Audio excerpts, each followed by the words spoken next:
sunny spells and showers. The heaviest downpours will be across eastern England, central and eastern Scotland. The driest weather will be towards Wales and the southwest, 22, possibly 23 Celsius in the south, 18, 19 for Scotland and Northern Ireland.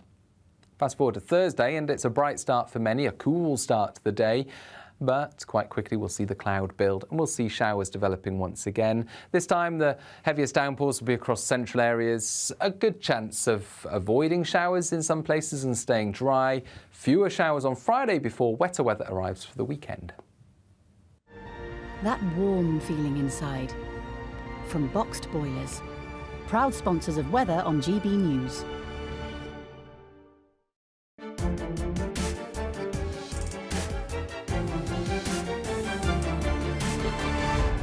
What you get for breakfast is something that, if we do our jobs right, you will wake up to news that you didn't know the night before. It's a conversation. It's not just me and Eamon. We want to get to know you, and we want you to get to know us. From 6, it's Breakfast with Eamon and Isabel. Monday to Thursdays on GB News, Britain's news channel. Westminster is going around in ever-decreasing circles, followed by the media. Britain is broken. How on earth did we get into this mess? But more importantly, how do we get out of it? Join me at 7 p.m, Mondays to Thursdays on Farage, here on GB News. We will have open, rational debate. We've got to work out how Britain moves forward from this. Join us here on GB News, the People's Channel. Britain is watching. When the news happens, it happens here. And really important breaking news. Breaking news this morning. On TV, radio and online, the news starts here on Britain's Newsroom. All the biggest stories and the answers that you need from across the UK and beyond. Join Britain's Newsroom from 9:30 on GB News. The People's Channel, Britain's news channel. Join me, Patrick Christie's, Monday to Friday, 3 till 6. We tackle the day's news agenda like you've never seen before. It's high tempo, high octane, the most controversial topics and the best guests. You will not be able to take your eyes and ears off it. I'm not afraid to ask the questions that you really want answered. 3 till 6 p.m, Monday to Friday on GB News, the People's Channel, Britain's news channel. People in Britain, they love free speech, but they also love fair play. I don't care if I'm speaking somebody from a trade union, from the Labour Party, somebody from the SNP. And I think the viewers like to see that actually we can challenge one another, but in a positive way. We think we ask the questions that people want to ask, and often we ask the questions that we wanted to ask in Parliament but never got the chance to ask. So join us every Saturday, 10 a.m. till noon on GB News, Britain's news channel. It's all about family, being in people's living rooms, all the interaction and getting to know who our viewers and listeners are. When I was young, my dad used to say, "Nana, stop arguing." I wanted an outlet that would enable me to give my opinion. People are going through a really hard time right now, and I know that you don't feel like you're being listened to by the establishment. I came to GB News because it's the People's Channel, and I want the audience to have their say on the events of the day. We're dynamic. We do something different. Democracy shows that the wisdom of the nation is in its people. I get to travel to find out what the story is from a personal perspective. The British people aren't fools. We know when we're not being told the full story. We've got to work out how Britain moves forward from this. It's the best country in the world. The establishment had their chance. Now we're here to represent your views. Britain's watching. Britain's watching. Britain's watching. We're proud to be GB News, the People's Channel, Britain's news channel.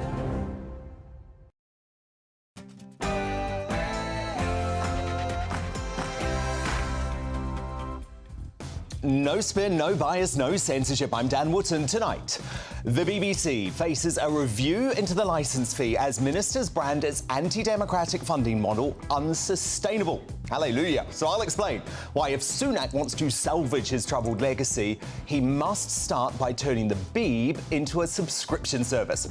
And joining me tonight on the Superstar panel, Tonya Buxton, Calvin Robinson and Rebecca Reid. Also on the way, as furious locals protest the arrival of the migrant barge, is it fair for small communities to be burdened with 500 asylum seekers when local services are so stretched? That's our big debate at 10. Nigel Farage will react to that story and the extraordinary decision by Coons to shut his bank account because he, quote, didn't align with their values. Nigel, unmissable as ever, later this hour. Also coming up as the Sussexes snub Camilla by refusing to publicly wish her happy birthday, and Thomas Markle celebrates a 6th 6th birthday since he last spoke to his daughter. Will Harry and Meghan eventually regret cutting off their families? Lee Cohen, Kari Kennedy and Amy Ansell do battle in the clash. Plus, esteemed biographer Tom Bauer live in the studio to offer his unmissable analysis on reports Meghan is regretful over Harry's hit job memoir Spare. Tomorrow's front page is on the way too. Oh, and superstar US journalist Megyn Kelly joins me live stateside to give her take on the latest Trump bombshell too. This is Dan Wootton Tonight. Let's go.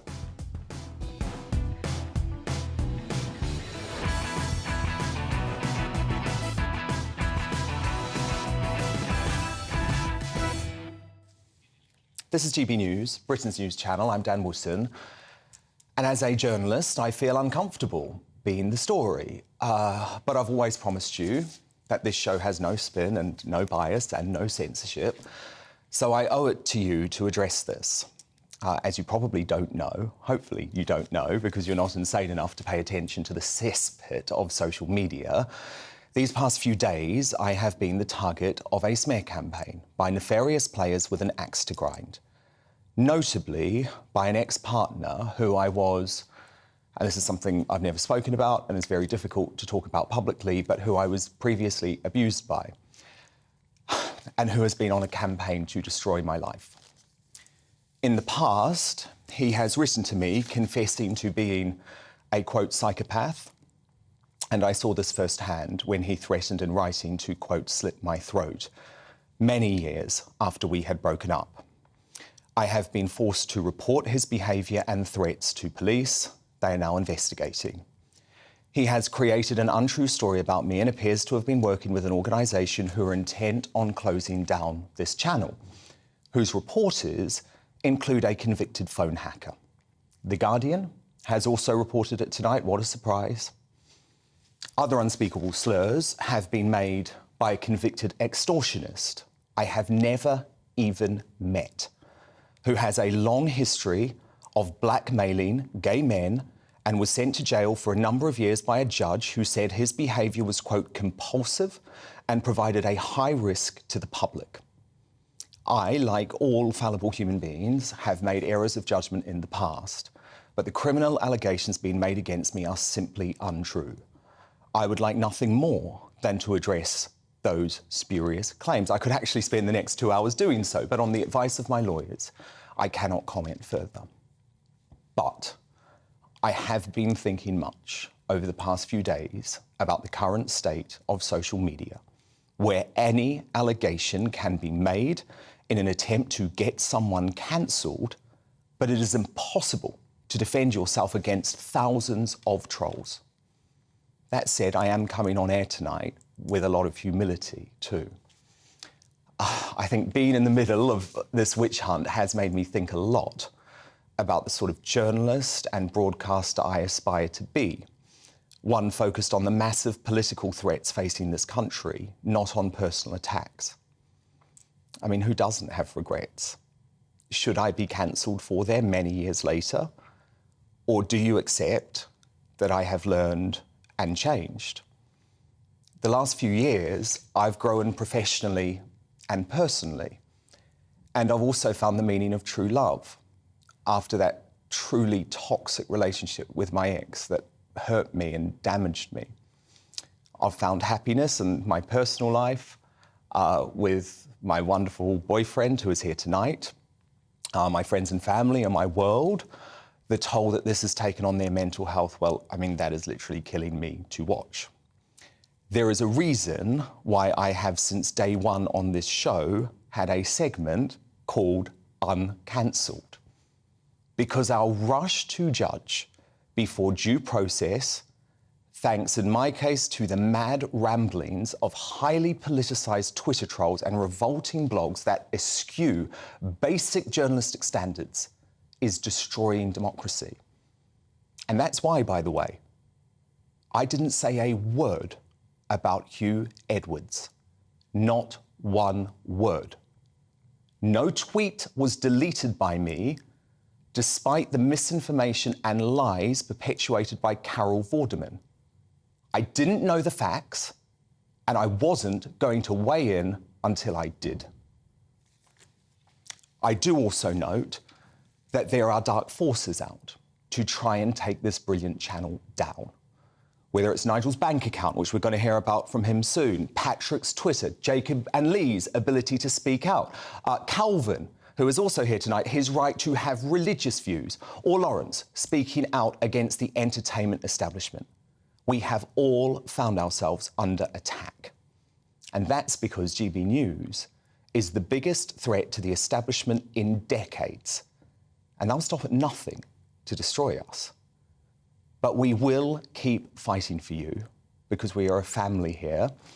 You have been with me since day one on what has been a life-changing experience for me, and we have each other's back. The way you have understood what's been happening these past few days, and I've seen it, I've seen your messages, I've seen what you've had to say, and that has meant the world to me. I recognise I'm a polarising figure, and by speaking out in this way, I am opening the gates of hell on my life. But social media has become a race to the bottom. Pile-ons are now the way to cancel a person. Our country is better than that. We must be. We must be, and that's why GB News exists. What we're trying to do here is something different, to give a voice to the long-forgotten people of the United Kingdom. And a great man reminded me today that people don't follow you because you're right. They follow you because you're real. So thank you for your support and the support of GB News. And now, the actual news with Polly Middlehurst.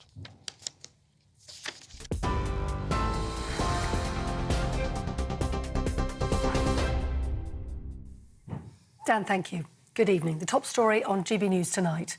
Tata, the owner of Jaguar Land Rover, is set to announce plans to build a new electric car battery plant in the UK. The so-called Gigafactory in Somerset could create up to 14,000 jobs, with reports indicating the site will be near Bridgewater. It's not yet known how much in subsidies the government offered Tata to secure the new factory, but it's thought to run to hundreds of millions of pounds. Darren Jones, who chairs the Parliamentary Business Committee, says the government's subsidy sum will need to be looked at.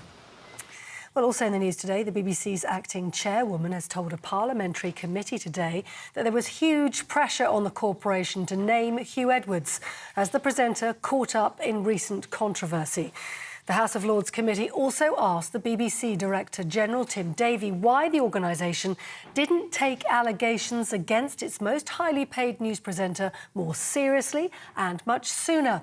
The BBC boss confirmed it was in touch with the mother who made the original serious allegations against Hugh Edwards, allegations later robustly denied by her son.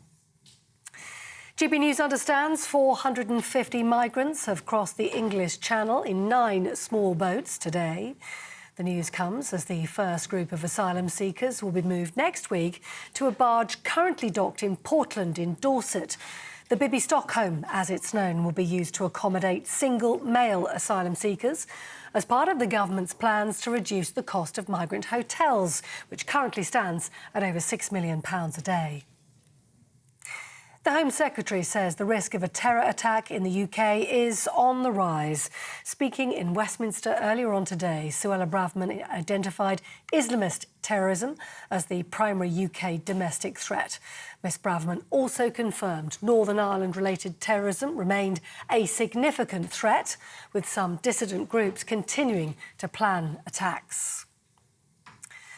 The former Manchester United footballer and Wales manager Ryan Giggs says he's relieved at being cleared of domestic violence allegations after charges against him were dropped. The 49-year-old was due to stand trial for a second time, accused of controlling or coercive behaviour towards his ex-girlfriend. But lawyers withdrew the prosecution.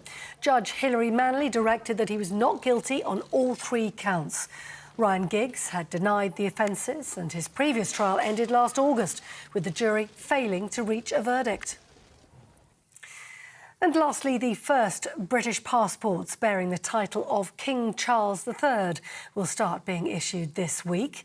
The post-Brexit dark blue travel documents read His Britannic Majesty on the inside page. The last time that appeared on a British passport was during the reign of King George VI, the late Queen's father. You're up to date on TV, online, DAB+ radio and the TuneIn app. This is GB News, Britain's news channel.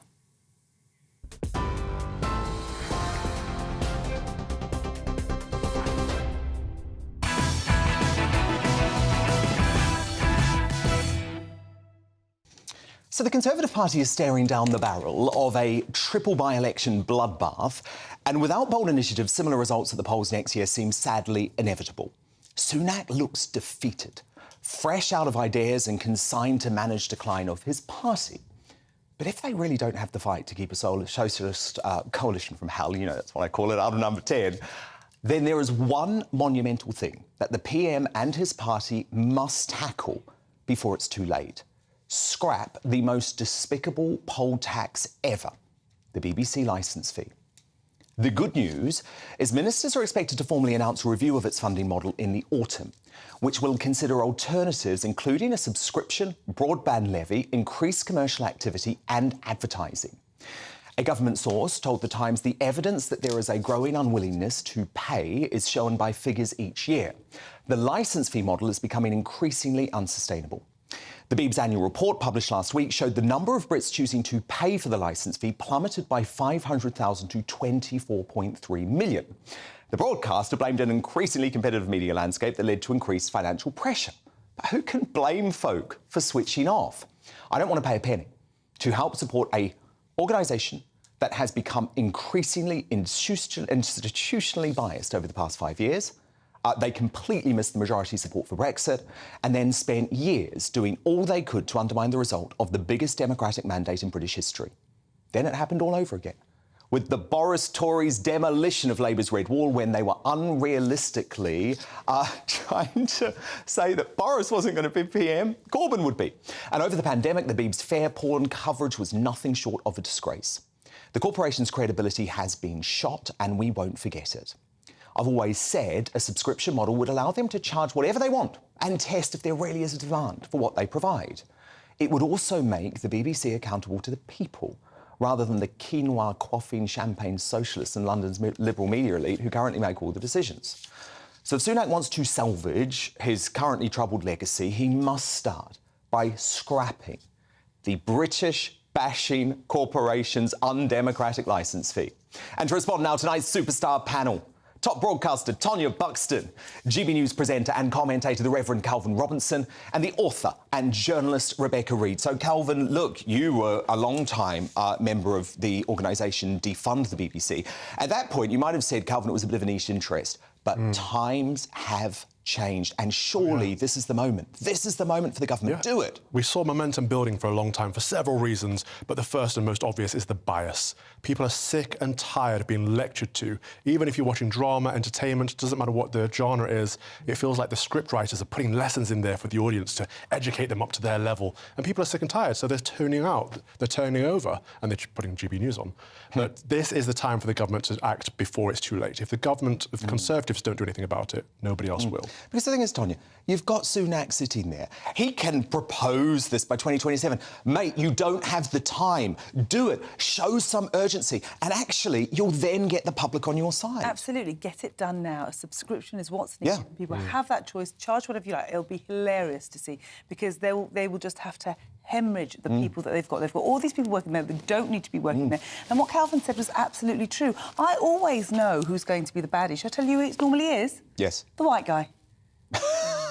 What, in the dramas? Or in all of them. You know, you always know that it's going to be some kind of poshish white guy is going to be the baddie. Somewhere along the line, that's how they're spelling things. They're constantly pushing their sexual ideologies, they're constantly pushing what they want us to think. Which, by the way, totally fine if they're a private broadcaster. That's why I can't understand why Channel 4 was so desperate not to be sold by the government. Look, if you want to do all that woke stuff, if you want to be outwardly left-wing, absolutely fine. Just don't be owned by the public. Rebecca, presume you disagree? Yeah, so deeply. So deeply. I love the BBC in my soul, like, cut me and bleed BBC. And with the news thing, I always say the same thing, which is that the reason they are harder on the government is because they are the government. You can't take pot shots at the opposition because they don't have any power. If we are 5 years down the line and Keir Starmer is Prime Minister, which, you know, fingers crossed, just makes me Said so no one happy. ever. You know, hopefully, fingers crossed. But yeah, if that's the case... it's probably going to happen. If that's the case and the BBC are still harping on about all the things that Rishi Sunak did wrong, then I will agree with you. In the short term, the BBC creates some of the best drama in the world. It punches above its weight extraordinarily. As a country, one of our few real skills, I hear this all the time, is that we create better cultural things than most countries. Fleabag couldn't have come out of any other country. Fleabag only exists because of the BBC, and there are thousands of other examples. That's fine. It'll be made the Crown via Netflix, and that's totally fine, by the way, because it still employs British actors and British production crews. It doesn't need to be the BBC. In fact, BBC drama is so crap and cheap and woke these days. It is. Name me good BBC drama in recent years. Starstruck, Fleabag, all of them, everything. Do you at least recognise the social engineering going on in these dramas? I think they reflect the values of the creative people in this country. And I think the majority of creative people reflect the values of the North London Keen But can I just say, they also... such good work with social mobility. But let's go back to the news here. They also lie. Because I was in those lockdown marches. I was there. I was there. OK, and there was at one stage hundreds of thousands of people outside the BBC saying, shame on you. And they I don't think there were hundreds of thousands. There were 100,000 I saw, hundreds of thousands on the third anti-lockdown marks. I was there. OK, Donald Trump. I was there. Tonya Buxton, Calvin Roberts and Rebecca Reid, thank you so much. Now, still to come.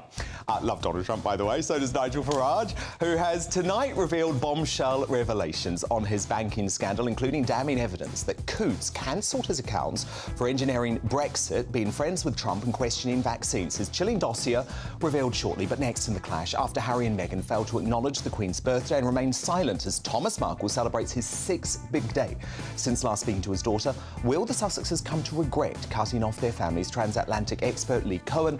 Royal scoop getter Gara Kennedy and social commentator Amy Ansell ready to get stuck in. Dan at gbnews.com. Our poll at GBNews on Twitter. We're back after this.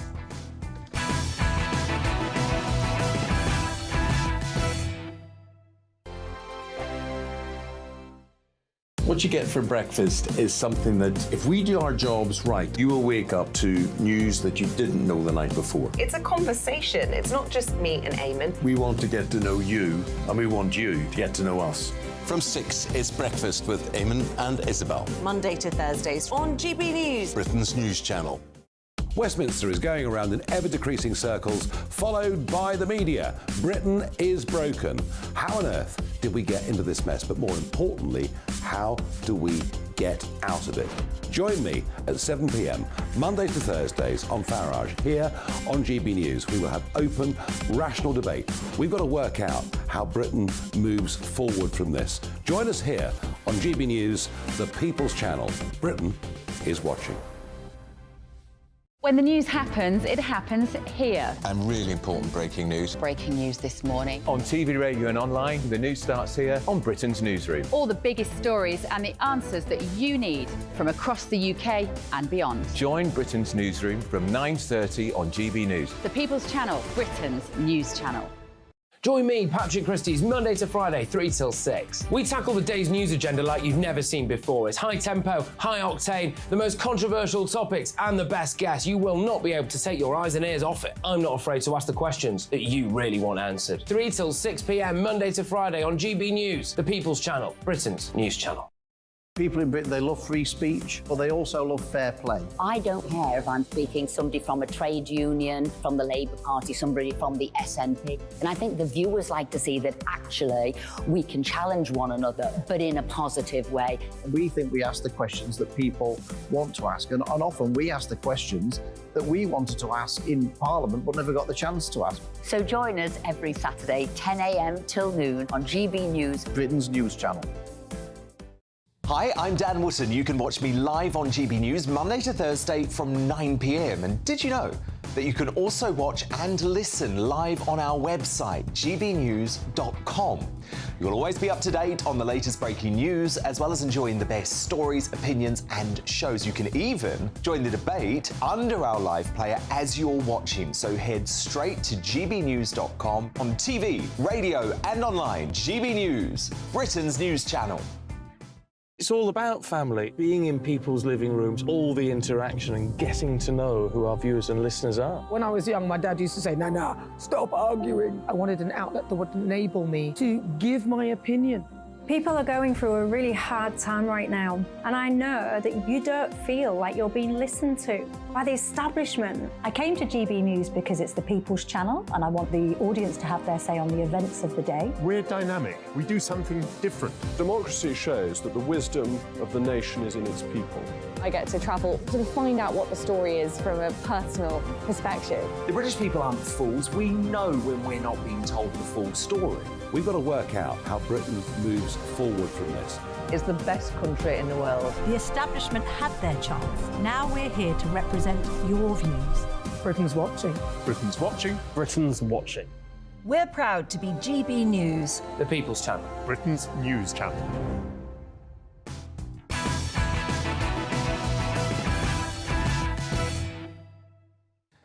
Sinister banking revelations from Nigel Farage that will send chills down your spine coming up, but time now for the clash.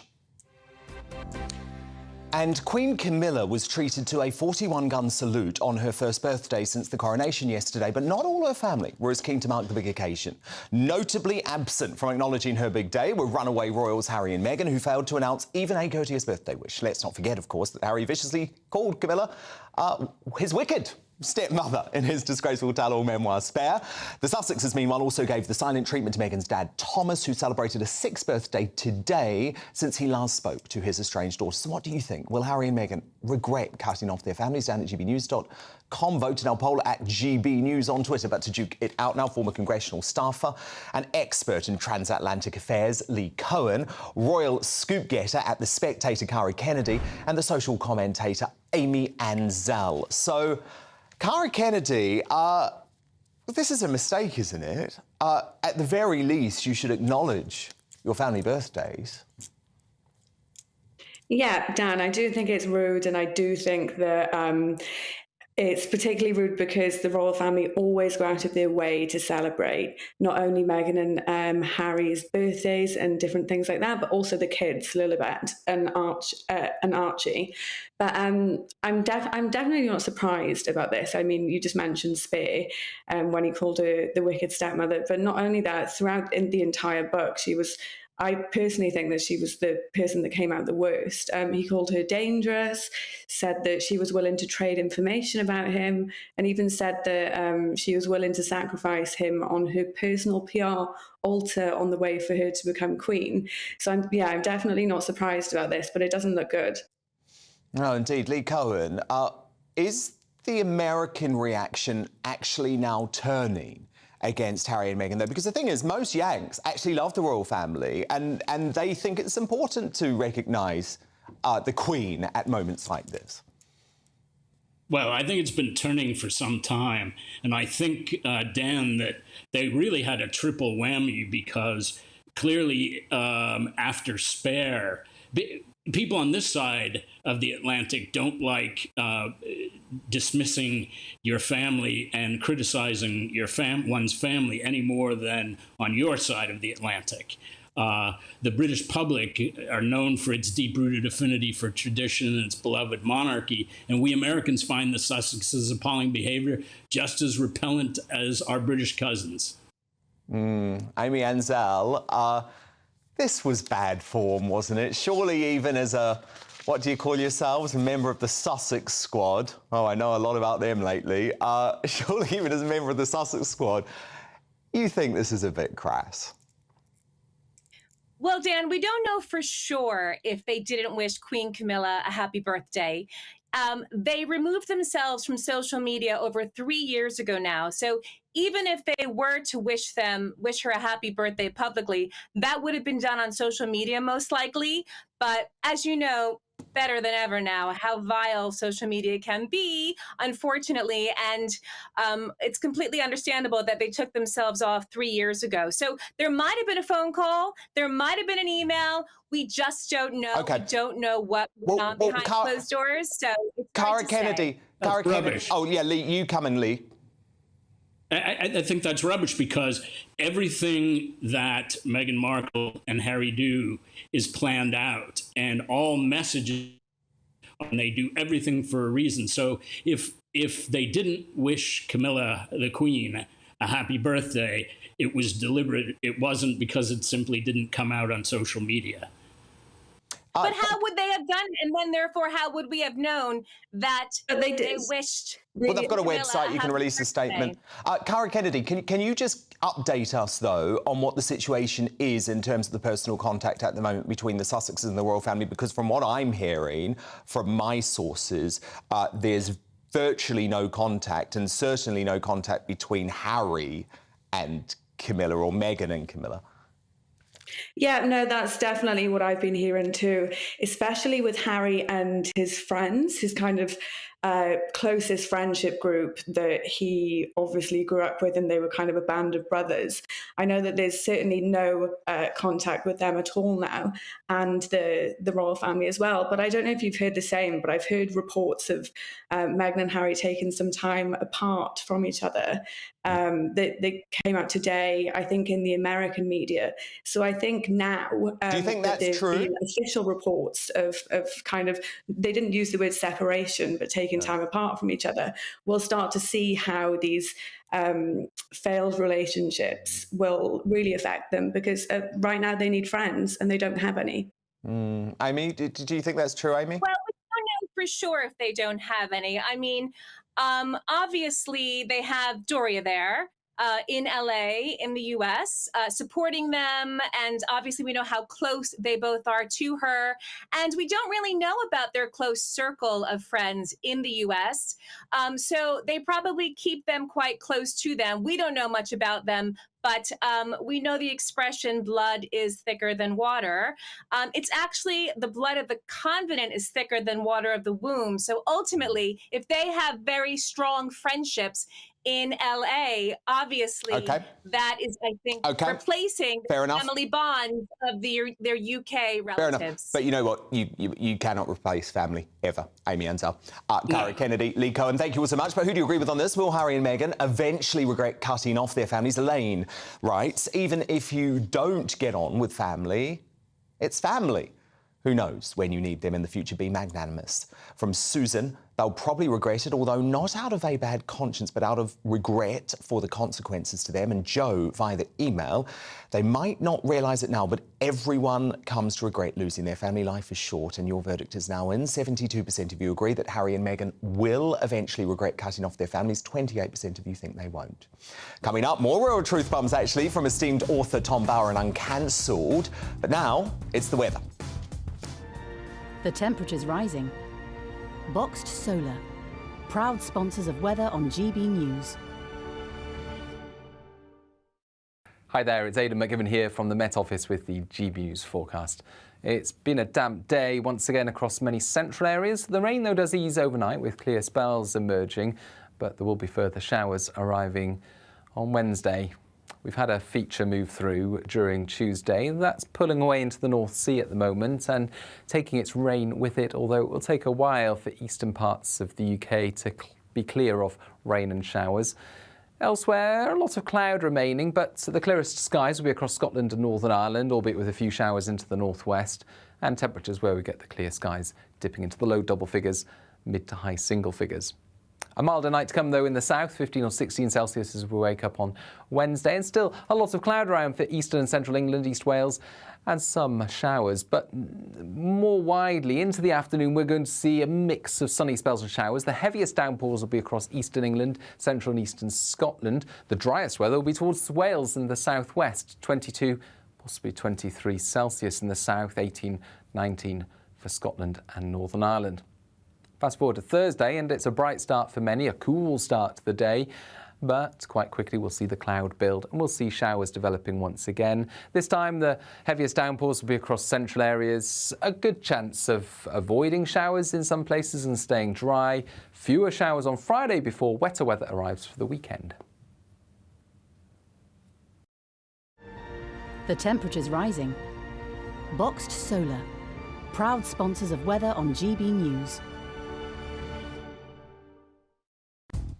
Welcome back. This is Dan Wootton Tonight. Coming up, the political assassination of Donald Trump continues as the former president says he's about to be arrested and indicted for the January 6th Capitol riots.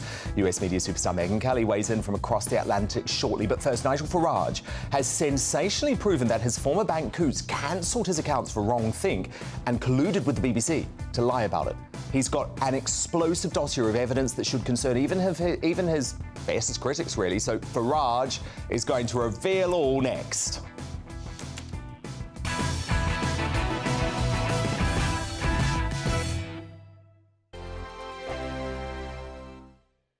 The Live Desk with me, Mark Longhurst. And me, Pip Thompson. It's here Monday to Friday on GB News. From midday, we'll bring you the news as it breaks, whenever it's happening and wherever it's happening, from across the UK and around the world. Refreshing, feisty, but with a bit of fun too. If it matters to you, we'll have it covered on TV, radio and online. Join the Live Desk on GB News, the People's Channel, Britain's news channel.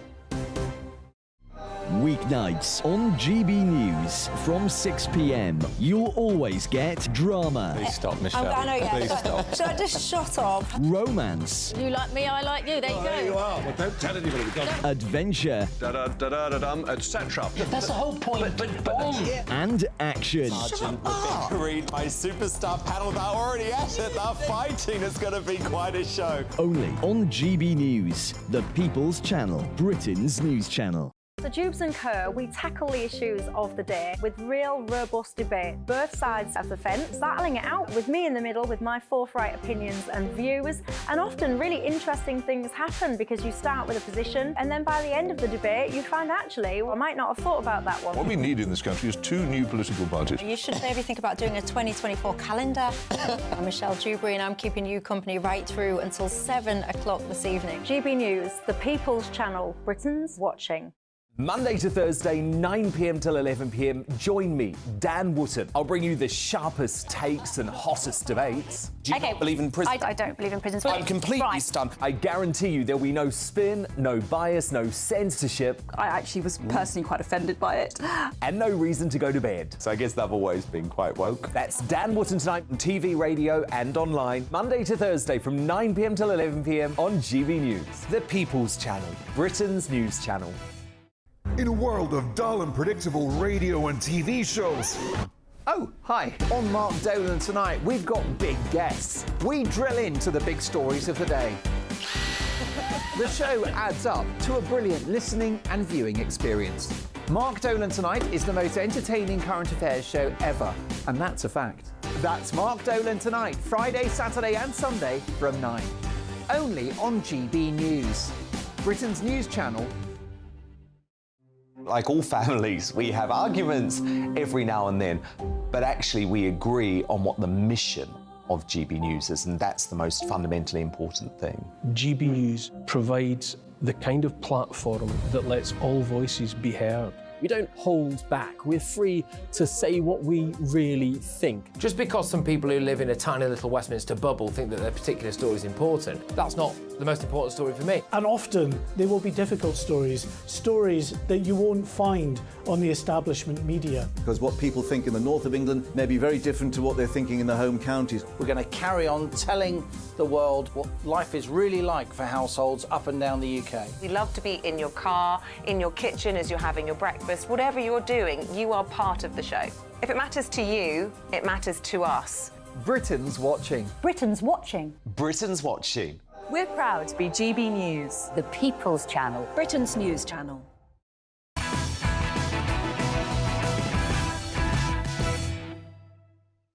Megyn Kelly's on the way, but time now for What the Farage. And 2 weeks after his British bank account was shut down, Nigel has tonight made a public bombshell dossier he's calling the Coots Files public. The 40-page memo mentions Brexit 86 times, Russia 144 times, and Nigel's status as a politically exposed person on 10 occasions, while listing his support for Donald Trump as well as his views on immigration, net zero and the vaccine as the reasons his account with Coots was closed. The bank also seems to have colluded with the BBC to falsely suggest the account wasn't commercially viable. So, Nigel, wow, surely proof of a politically motivated witch hunt against you. Yes, they will argue it's not political. They'll argue it's about values. But you see, the bank is a commercial organisation. Their job is to service their shareholders, who, by the way, include you, me, and everyone watching and listening, because The RBS Group, of which Coutts is a part, is 38.6% owned by us, the taxpayer. We bailed them out after their greed and stupidity back in 2008. They now treat us with total contempt. And I have to say, Dan, I've been through a bit over the years. I mean, I have been, abused and screamed at, and one of the most vilified figures in not just British, but European political life over the last 20 years. And even I was absolutely gobsmacked to read this dossier, to see the bile, the poison, and the prejudice. And it's a prejudice that could only come from upper middle class white people living in smart postcodes in London with a metropolitan mindset. I mean, they literally hate, loathe, and despise anybody with a different worldview. And this document is dripping with that. Now, Nigel, so this is what Coutts says. They say, our ability to respond is restricted by our obligations of client confidentiality. Decisions to close accounts are not taken lightly and take into account a number of factors, including commercial viability, reputational considerations and legal and regulatory requirements. But that's so ironic, isn't it, Nigel? Because they were more than happy to sound off with the BBC. Oh, yes. And they thought it was correct. They thought it was ethical and legal to discuss the financial state of my account with the British Broadcasting Corporation. I mean, totally extraordinary. I mean, if ever I saw a breach of GDPR and a breach of client confidentiality, it was that. But this document comprehensively proves that on the 17th of November, 2022, when this decision was made that I would be exited, declared a non-person, that financially I was a viable account. And it's there in the report. The client's economic situation is now sufficient to retain on a commercial basis. It's all there. The thing is, you see, these banks have been closing thousands of accounts over the last few years. Nobody's ever fought back for two reasons. One, most people don't have the platform or the ability or the clout to fight back.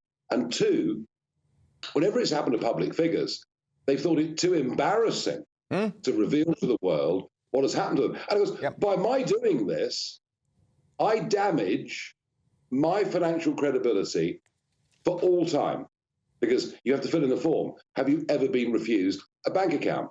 So this will damage me. But, had it just been me, I might have slunk off quietly.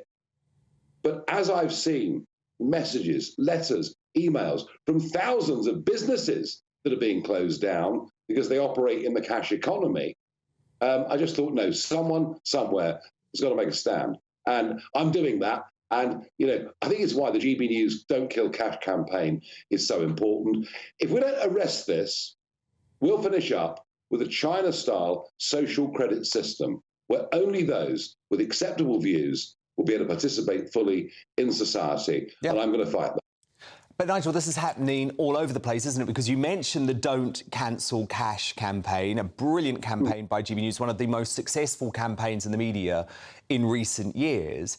And Ofcom, our so-called regulators, are now investigating that campaign. Now, Nigel, I put it to you that if Ofcom is investigating our Don't Kill Cash campaign, why on earth do they not investigate Sly News for all of their climate hysteria campaigns, for example? Yeah.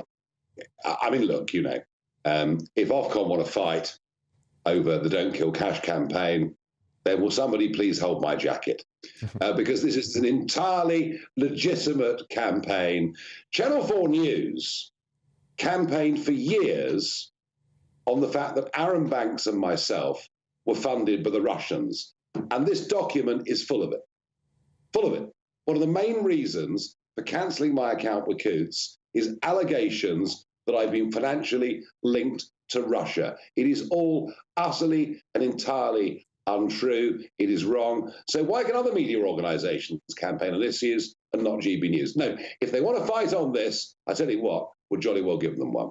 Yeah, no, indeed. Very, very good point. And actually, Nigel, you are right to point out that other public figures came forward. I know, speaking personally, it wasn't until your story that I was prepared or felt sort of comfortable to reveal that the same thing happened to me with HSBC. Because you're right, it does feel embarrassing, and you worry that if you reveal this, that you're going to find it more difficult in the future with other financial organisations. But I think we have to call this out now. No, absolutely. And I would say to Coots, and I would say to Ofcom and anybody else, please don't pick a fight with the hardest bloke in the pub, because he's not going to back away. Go, Nigel. Go, Nigel. Nigel Farage, back for that fight at 7 p.m. tomorrow night. Thank you so much, Nigel. Great to talk. But coming up, plucky Brits, speaking of a fight, refused to take the migrant crisis lying down as angry Dorset locals protest the arrival of a 300-foot barge that will accommodate 500 asylum seekers. So is it fair small communities are lumbered with migrants when local services are so stretched? My superstar panel return to weigh in shortly. But next, he's the most persecuted president in American history. And the witch hunt hasn't finished yet. US media superstar Megyn Kelly joins me live for her forensic analysis on Donald Trump's announcement today that he expects to be arrested and indicted over the January 6 riots. Megyn Kelly live with that and so much more stateside straight after this.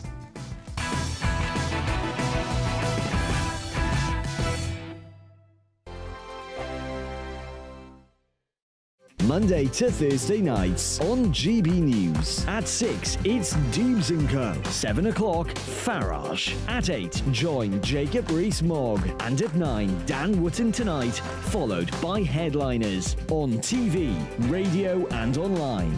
This is GB News. Now then, Lee Anderson here. Join me on GB News on my new show, The Real World, every Friday at 7 p.m, where real people get to meet those in power and hold them to account. Every week, we'll be hearing your views from up and down the country in the real world. Join me at 7 on GB News, Britain's news channel. Join me, Camilla Tominey, on Sunday mornings from 9:30, taking the politicians to task and breaking out of SW1 to see how their decisions are affecting you across the UK. Bursting the Westminster bubble every Sunday morning, only on GB News, the People's Channel. Britain's watching. Join us every night on GB News at 11 p.m. for Headliners, which is 3 top comedians going through the next day's news stories, which is exactly what you need, because when the establishment has gone crazy, you need some craziness to make sense of it. So join us 11 p.m. every night on GB News, the People's Channel, Britain's news channel. I'm Andrew Doyle. Join me at 7 o'clock every Sunday night for Free Speech Nation, the show where I tackle the week's biggest stories in politics and current affairs with the help of my 2 comedian panellists and a variety of special guests. Free Speech Nation, Sunday nights from 7 on GB News, the People's Channel, Britain's news channel. Every Sunday from 11, join Michael Portillo. There will be topical discussion, looking at the week before and the week to come. So kick back and relax at 11 a.m. on Sundays on GB News with me, Michael Portillo. GB News, the People's Channel, Britain's news channel. I joined GB News because I was sick and tired of not hearing my views being represented, not just mine, but so many people that I knew and spoke to. I just couldn't get my voice out there. I couldn't say anything, I couldn't do anything. Whatever the narrative was, I kind of had to follow it. GB News is there to provide a voice for those who have been ignored by the establishment media. We think different things, we've got a different style. GB News is here to be optimistic and positive about the future. It's real kind of dynamic and flowing, with the audience very much at the heart of it, like a big family. Here at GB News, we talk about the things that matter to you. Hearing the voices from right across our towns and cities, especially our towns. All sides of the argument represented with a heavy dose of opinion. We're on a mission here to make a difference. And the GB News family really is here for you, and whatever time of day you can watch or listen. Britain's watching. Britain's watching.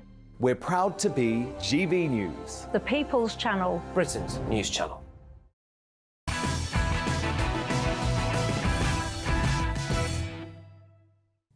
Kelly J. Keane and Tom Bauer on the way, but time now for US media megastar Megyn Kelly. And the Washington witch hunt against the 45th President of the United States has notched up another gear as Donald Trump announced today that he has been given a very short 4 days to report to a grand jury, which he says almost always means an arrest and indictment. The US Department of Justice is targeting Trump over his alleged involvement in the January 6th attack on the Capitol, adding to separate legal investigations already launched against the Donald in both New York and Georgia. So, Megan, will the Washington witch hunt against Donald Trump only end when he's been successfully driven out of politics? Yes, I think that's a fair statement, or when he's been driven right into a jail cell.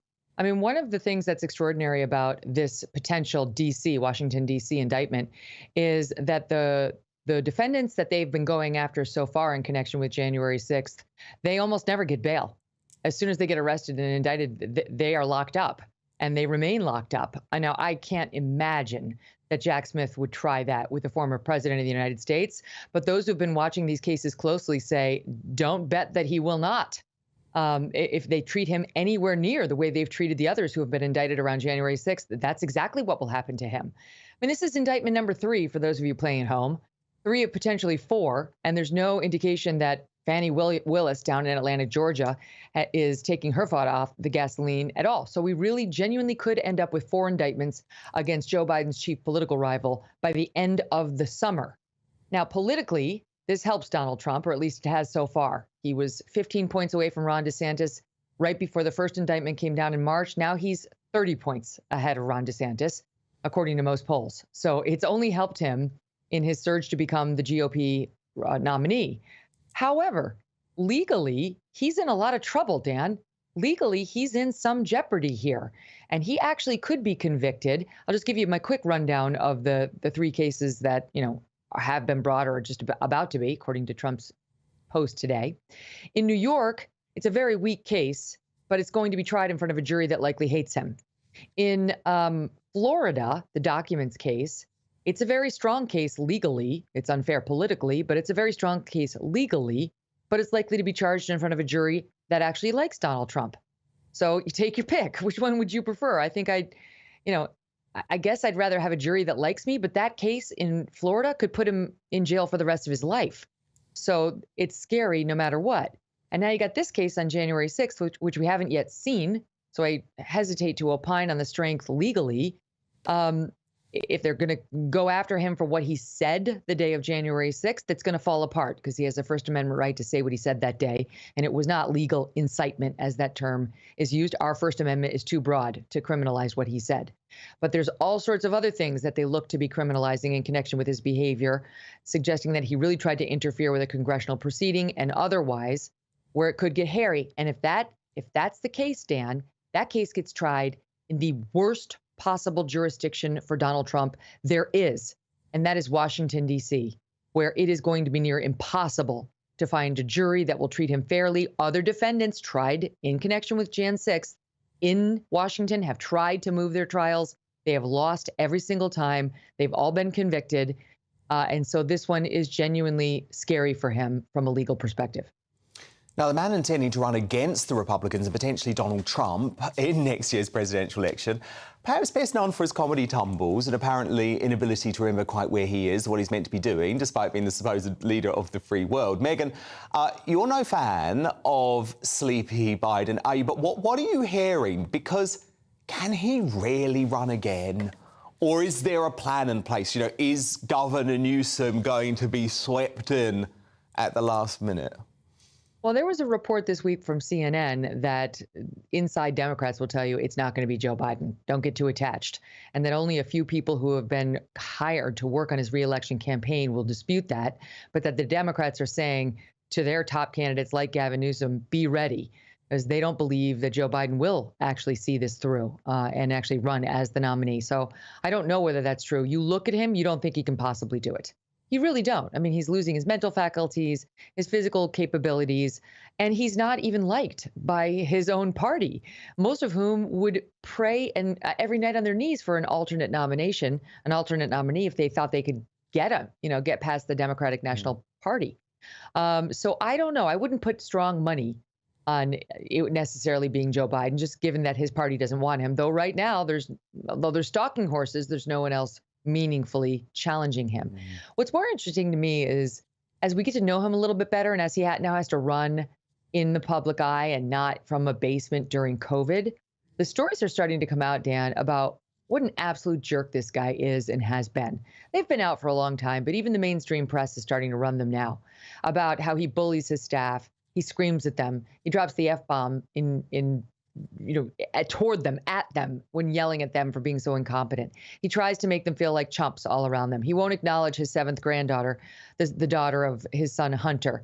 He touts the fact that he has 6 grandchildren, 666. He goes to extra measures to say it publicly, knowing that it's going to inflict pain on the family that has his 7th granddaughter, who knows that her grandfather is the president of the United States and that he won't acknowledge her, never mind her own father, Hunter Biden. The stories start to get recirculated about how he's been abusive to voters his entire life who dare raise things with him, like the fact that he plagiarized somebody else's paper. He attacked the man as dumb and not as equal to him in IQ, and then proceeded to list a bunch of other lies about how he graduated in the top of his class and he had a scholarship when he went to school.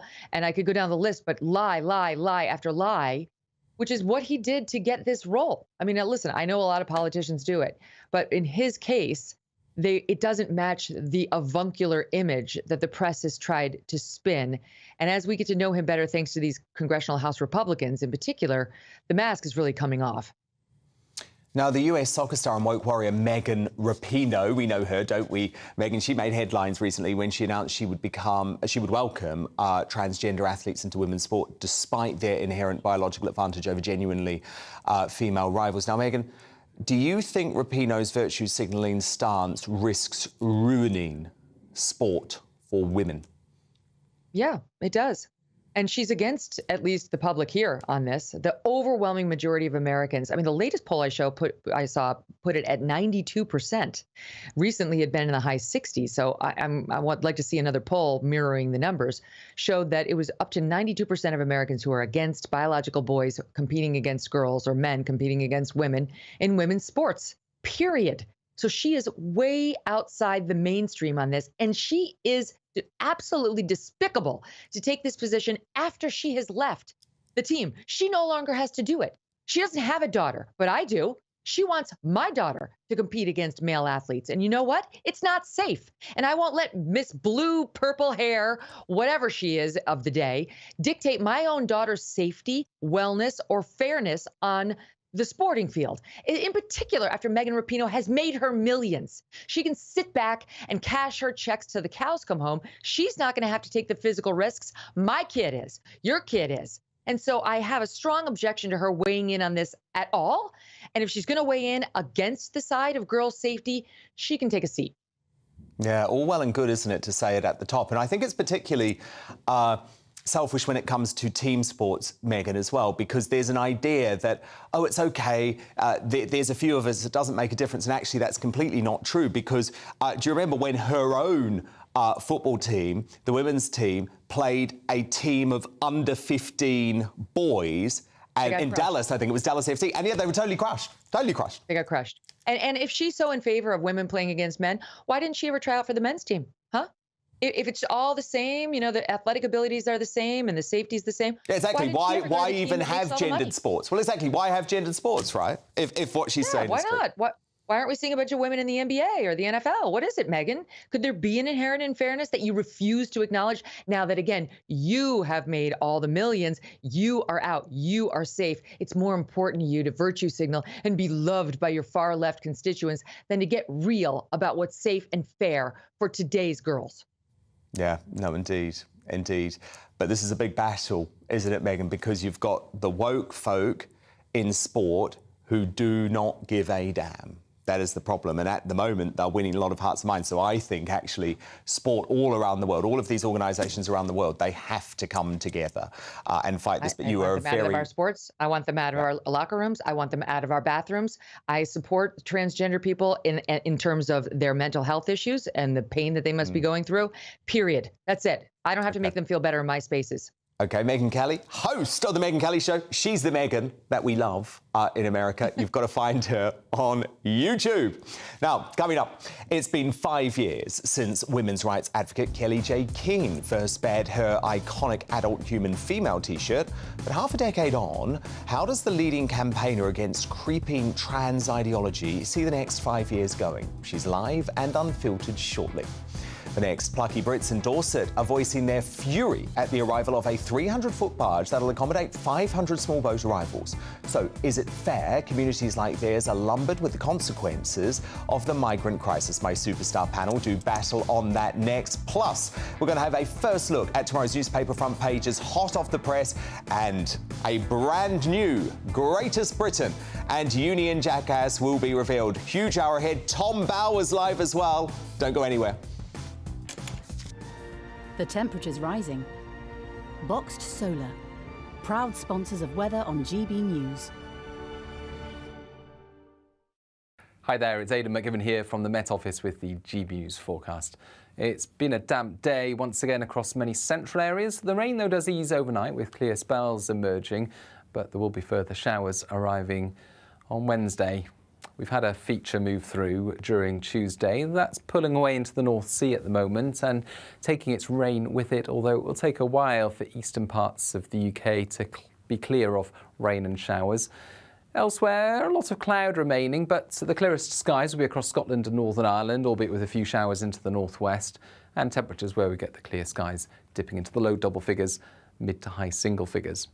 A milder night to come, though, in the south, 15 or 16 Celsius as we wake up on Wednesday. And still a lot of cloud around for eastern and central England, East Wales, and some showers. But more widely, into the afternoon, we're going to see a mix of sunny spells and showers. The heaviest downpours will be across eastern England, central and eastern Scotland. The driest weather will be towards Wales and the southwest, 22, possibly 23 Celsius in the south, 18, 19 for Scotland and Northern Ireland. Fast forward to Thursday, and it's a bright start for many, a cool start to the day. But quite quickly we'll see the cloud build and we'll see showers developing once again. This time the heaviest downpours will be across central areas. A good chance of avoiding showers in some places and staying dry. Fewer showers on Friday before wetter weather arrives for the weekend. The temperature's rising. Boxed Solar, proud sponsors of weather on GB News.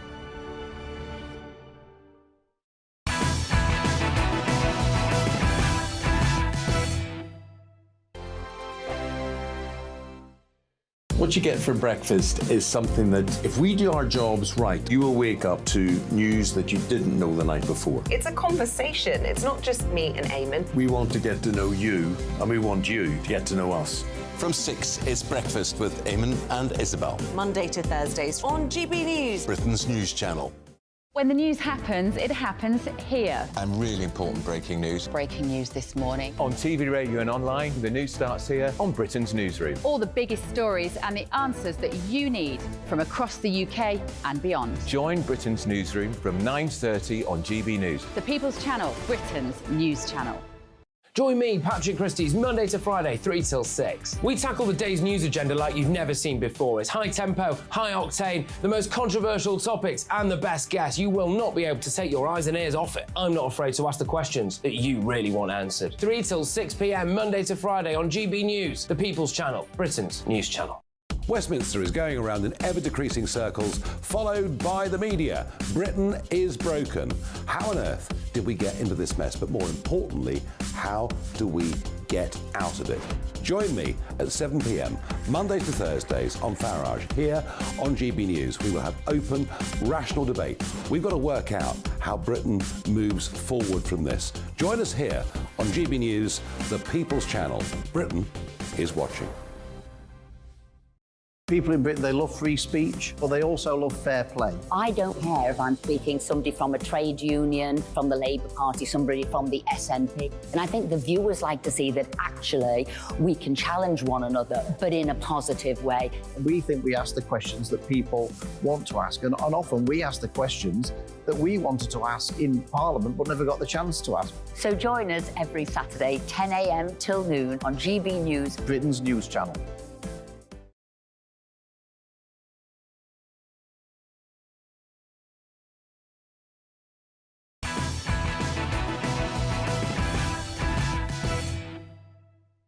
It's 10 p.m. I'm Dan Wootton. Tonight, our borders are bursting at the seams, but plucky Brits give the latest indication they're not going to take the migrant crisis lying down. As angry locals in Dorset protest the arrival of a 300-foot barge that will accommodate 500 asylum seekers. Is it fair small communities are lumbered with migrants when local services are so stretched? That's the big debate with my superstar panel next. And tonight, I'm joined by Tonya Buxton, Calvin Robinson and Rebecca Reid. Also tonight, after backtracking on her bogus royal race claims, Meghan Markle is now reportedly regretful over Harry's hit job memoir Spare, and the professional whiners label it earned the pair. Well, esteemed royal author Tom Bower is going to give his take on the Duchess's motives later in Uncancelled. Plus, it's been 5 years since women's rights activist Kelly J. Keane first bared her iconic adult human female t-shirt that sparked the fight back against creeping trans ideology. So is it common sense finally prevailing? And where does the debate take us in the next 5 years? Meanwhile...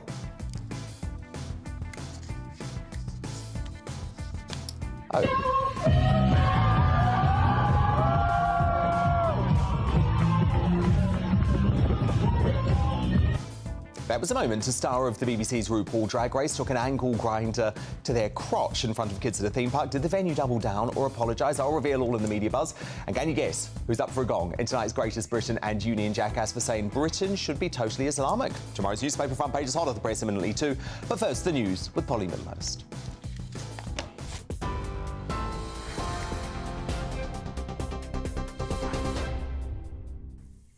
Dan, thank you. The top story tonight. Tata, the owner of Jaguar Land Rover, is set to announce plans to build a new electric car battery plant.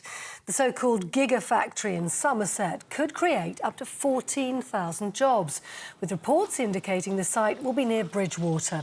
It's not yet known how much in subsidies the government offered Tata to secure the new factory in the UK, but it is thought to run to hundreds of millions of pounds. Darren Jones, who chairs the Parliamentary Business Committee, says the government's subsidy sum will need to be looked at. Well, today, the BBC's acting chairwoman has told a parliamentary committee that there was huge pressure on the BBC to name Hugh Edwards as the presenter caught up in recent controversy. The House of Lords Committee also asked the BBC Director General, Tim Davie, why the organisation hadn't taken allegations against its most highly paid news presenter more seriously and much sooner. The BBC boss confirmed it had been in touch with the mother who made the original serious allegations against Hugh Edwards, allegations later robustly denied by her son. Now, GB News understands 450 migrants crossed the English Channel in 9 small boats today. The news comes as the first group of asylum seekers will be moved next week to a barge currently docked in Portland in Dorset. It's called the Bibby Stockholm. It's going to be used to accommodate single male asylum seekers and is all part of the government's plan to reduce the cost of migrant hotels, which currently stands at over £6 million each day. The Home Secretary says the risk of a terror attack in the UK is on the rise. Speaking in Westminster, Suella Braverman has identified Islamist terrorism as the primary UK domestic threat. Miss Braverman also confirmed Northern Ireland-related terrorism remains a significant threat, with some dissident groups continuing to plan attacks. The former Manchester United footballer and Wales manager Ryan Giggs says he's relieved at being cleared of domestic violence allegations after charges against him were dropped. The 49-year-old was due to stand trial for a second time, accused of controlling or coercive behaviour towards his girlfriend, but lawyers withdrew the prosecution. The judge in the case, Hilary Manley, directed that he was not guilty on all 3 counts. Ryan Giggs had denied the offences, and at his previous trial, which ended last August, the jury failed to reach a verdict. Lastly, the first British passports bearing the title of King Charles III will start being issued this week. The post-Brexit dark blue travel document will read His Britannic Majesty on the inside page. The last time that appeared on a British passport was during the reign of King George VI, the late Queen's father. You're up to date on TV, online, DAB+ radio and the TuneIn app. This is GB News, Britain's news channel.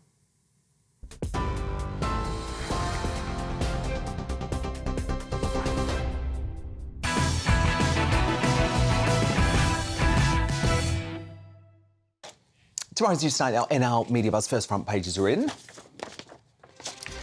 And the Metro's leading with news that the mum of 3 who aborted her unborn child at 34 weeks, almost full term, won an appeal today to reduce her prison sentence. It means she'll be released imminently. It's a story that's divided the nation, and we're going to be debating it later this hour.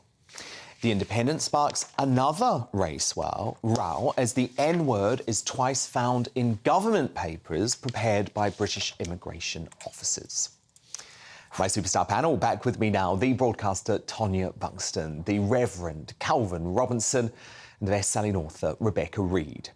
Now, the Bibby Stockholm migrant barge completed its controversial journey into Portland Port in Dorset this morning, only to be met by protests from furious locals.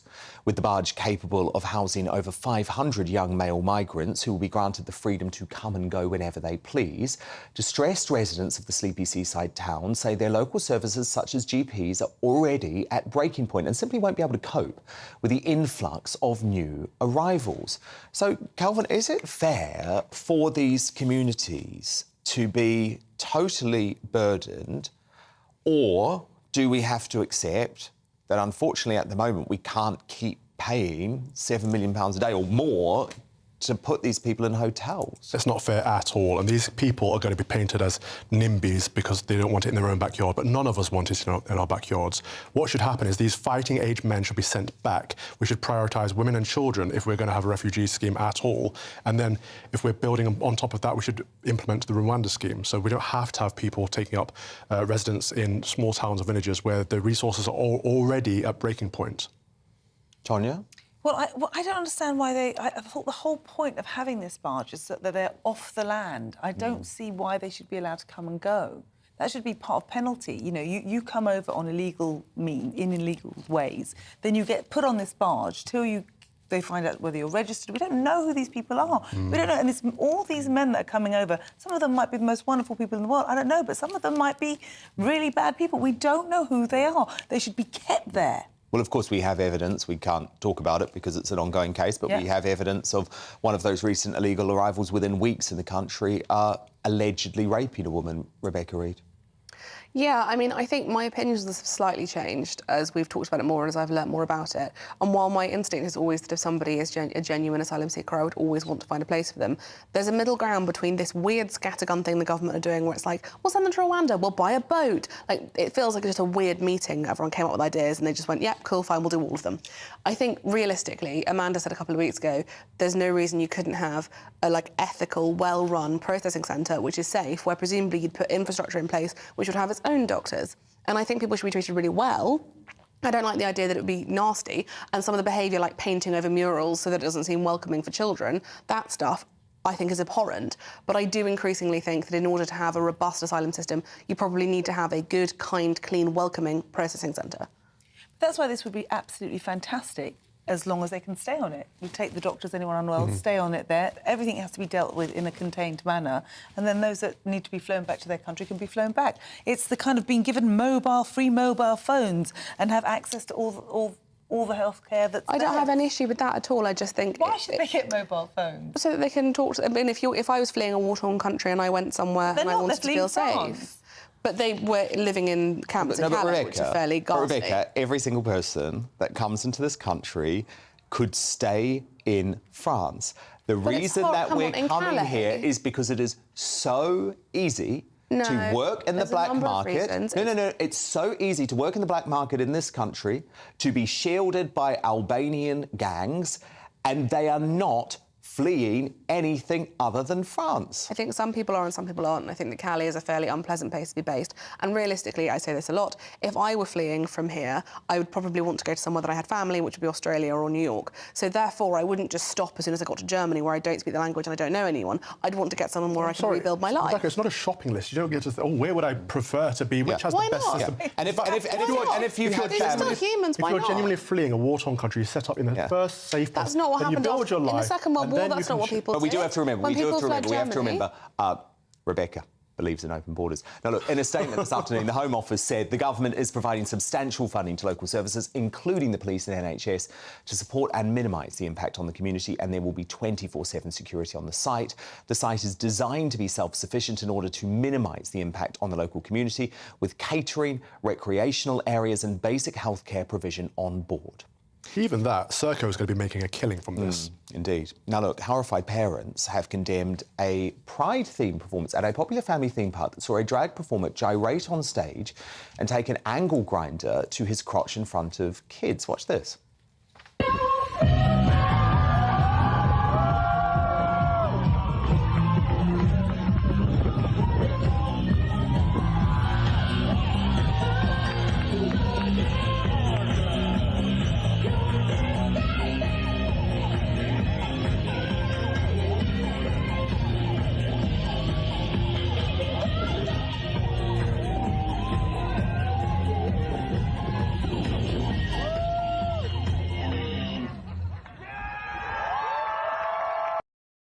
So that's the Drag Race star Crystal from RuPaul's Drag Race. One mum whose child saw the act said, "This is a line you don't cross. That tells me everything you need to know about how they value children." The owner of Adventure Island theme park in Essex has since apologised to its customers for the gaffe, insisting the venue wouldn't take part in any future celebrations because, quote, being inclusive has backfired on us. Quite honestly, I mean, look, this is a weird one because I think it's so obvious that I don't understand why people understand it right.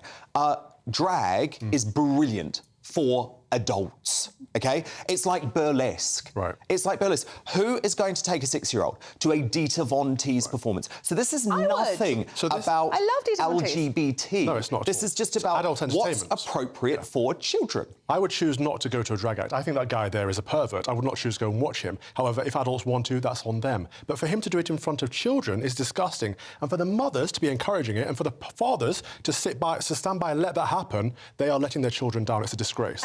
And what they're doing is messing with their heads. You know, when children are young and you put something overtly sexual in front of them, it causes psychological problems. I don't think they see it as sexual. I think it's somebody dressed up in a funny outfit. Oh, come on, Rebecca. I walk around naked in front of my child all the time. I don't think she's seeing that as sexual.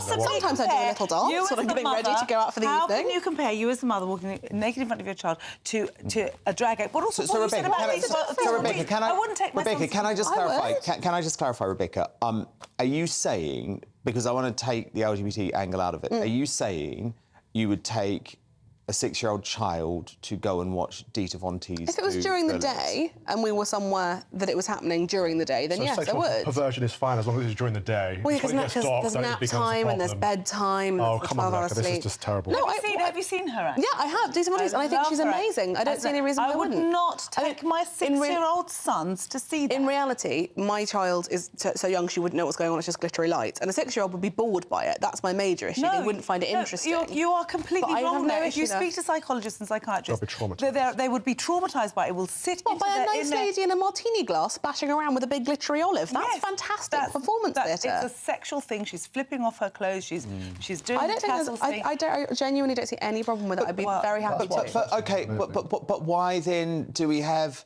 if we follow your lead, why then do we have any censorship for children? But I'd be should much, children much, be much able more to concerned watch about violence. pornography, for example? I'd be much more concerned about anything with shooting or violence in it, 100%. I'd be much more concerned.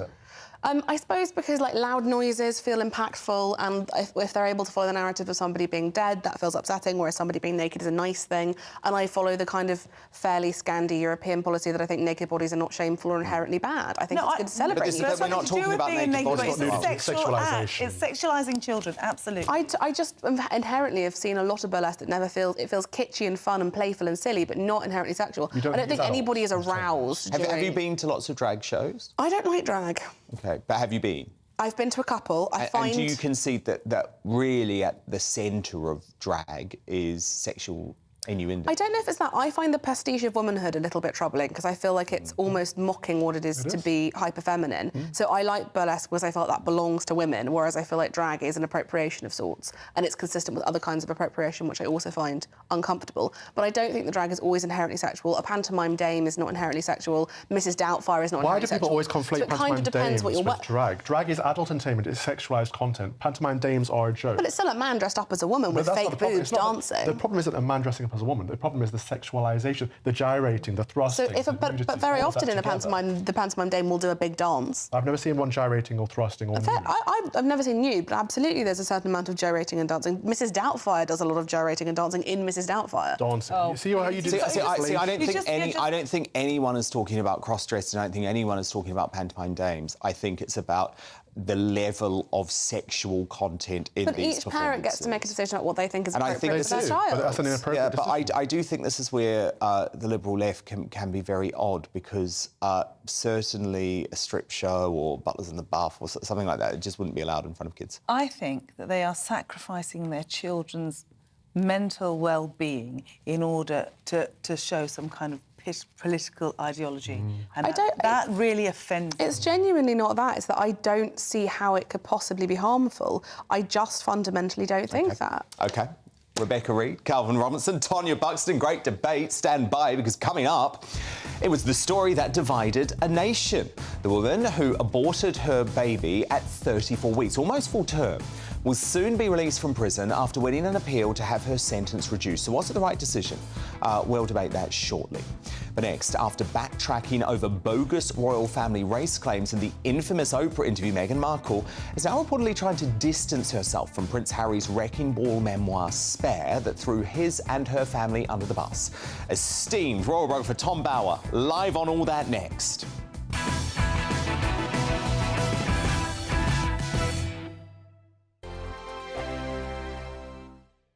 The Live Desk with me, Mark Longhurst. And me, Pip Thompson. It's here Monday to Friday on GB News. From midday, we'll bring you the news as it breaks, whenever it's happening and wherever it's happening, from across the UK and around the world. Refreshing, feisty, but with a bit of fun too. If it matters to you, we'll have it covered on TV, radio and online. Join the Live Desk on GB News, the People's Channel, Britain's news channel. Weeknights on GB News from 6 p.m. You'll always get drama. Please stop, Michelle. I know, yeah. Please stop. Should I just shut up? Romance. You like me, I like you. There you go. There you are. Well, don't tell anybody.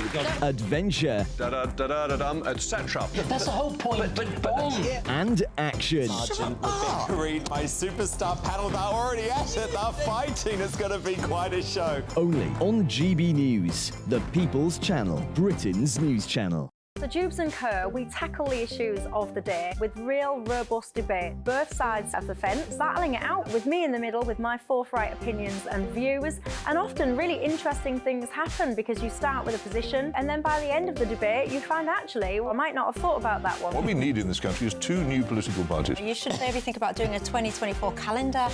I'm Michelle Dewberry and I'm keeping you company right through until 7 o'clock this evening. GB News, the People's Channel, Britain's watching. Monday to Thursday, 9 p.m. till 11 p.m. Join me, Dan Wootton. I'll bring you the sharpest takes and hottest debates. Do you not believe in prison? I don't believe in prisons. I'm completely stunned. I guarantee you there'll be no spin, no bias, no censorship. I actually was personally quite offended by it. And no reason to go to bed. So I guess they've always been quite woke. That's Dan Wootton tonight on TV, radio and online. Monday to Thursday from 9 p.m. till 11 p.m. on GB News. The People's Channel, Britain's news channel. In a world of dull and predictable radio and TV shows. Oh, hi. On Mark Dolan tonight, we've got big guests. We drill into the big stories of the day. The show adds up to a brilliant listening and viewing experience. Mark Dolan Tonight is the most entertaining current affairs show ever, and that's a fact. That's Mark Dolan Tonight, Friday, Saturday and Sunday from 9. Only on GB News, Britain's news channel. Like all families, we have arguments every now and then, but actually we agree on what the mission of GB News is, and that's the most fundamentally important thing. GB News provides the kind of platform that lets all voices be heard. We don't hold back. We're free to say what we really think. Just because some people who live in a tiny little Westminster bubble think that their particular story is important, that's not the most important story for me. And often there will be difficult stories, stories that you won't find on the establishment media. Because what people think in the north of England may be very different to what they're thinking in the home counties. We're going to carry on telling the world what life is really like for households up and down the UK. We love to be in your car, in your kitchen as you're having your breakfast. Whatever you're doing, you are part of the show. If it matters to you, it matters to us. Britain's watching. Britain's watching. Britain's watching. We're proud to be GB News, The People's Channel. Britain's news channel.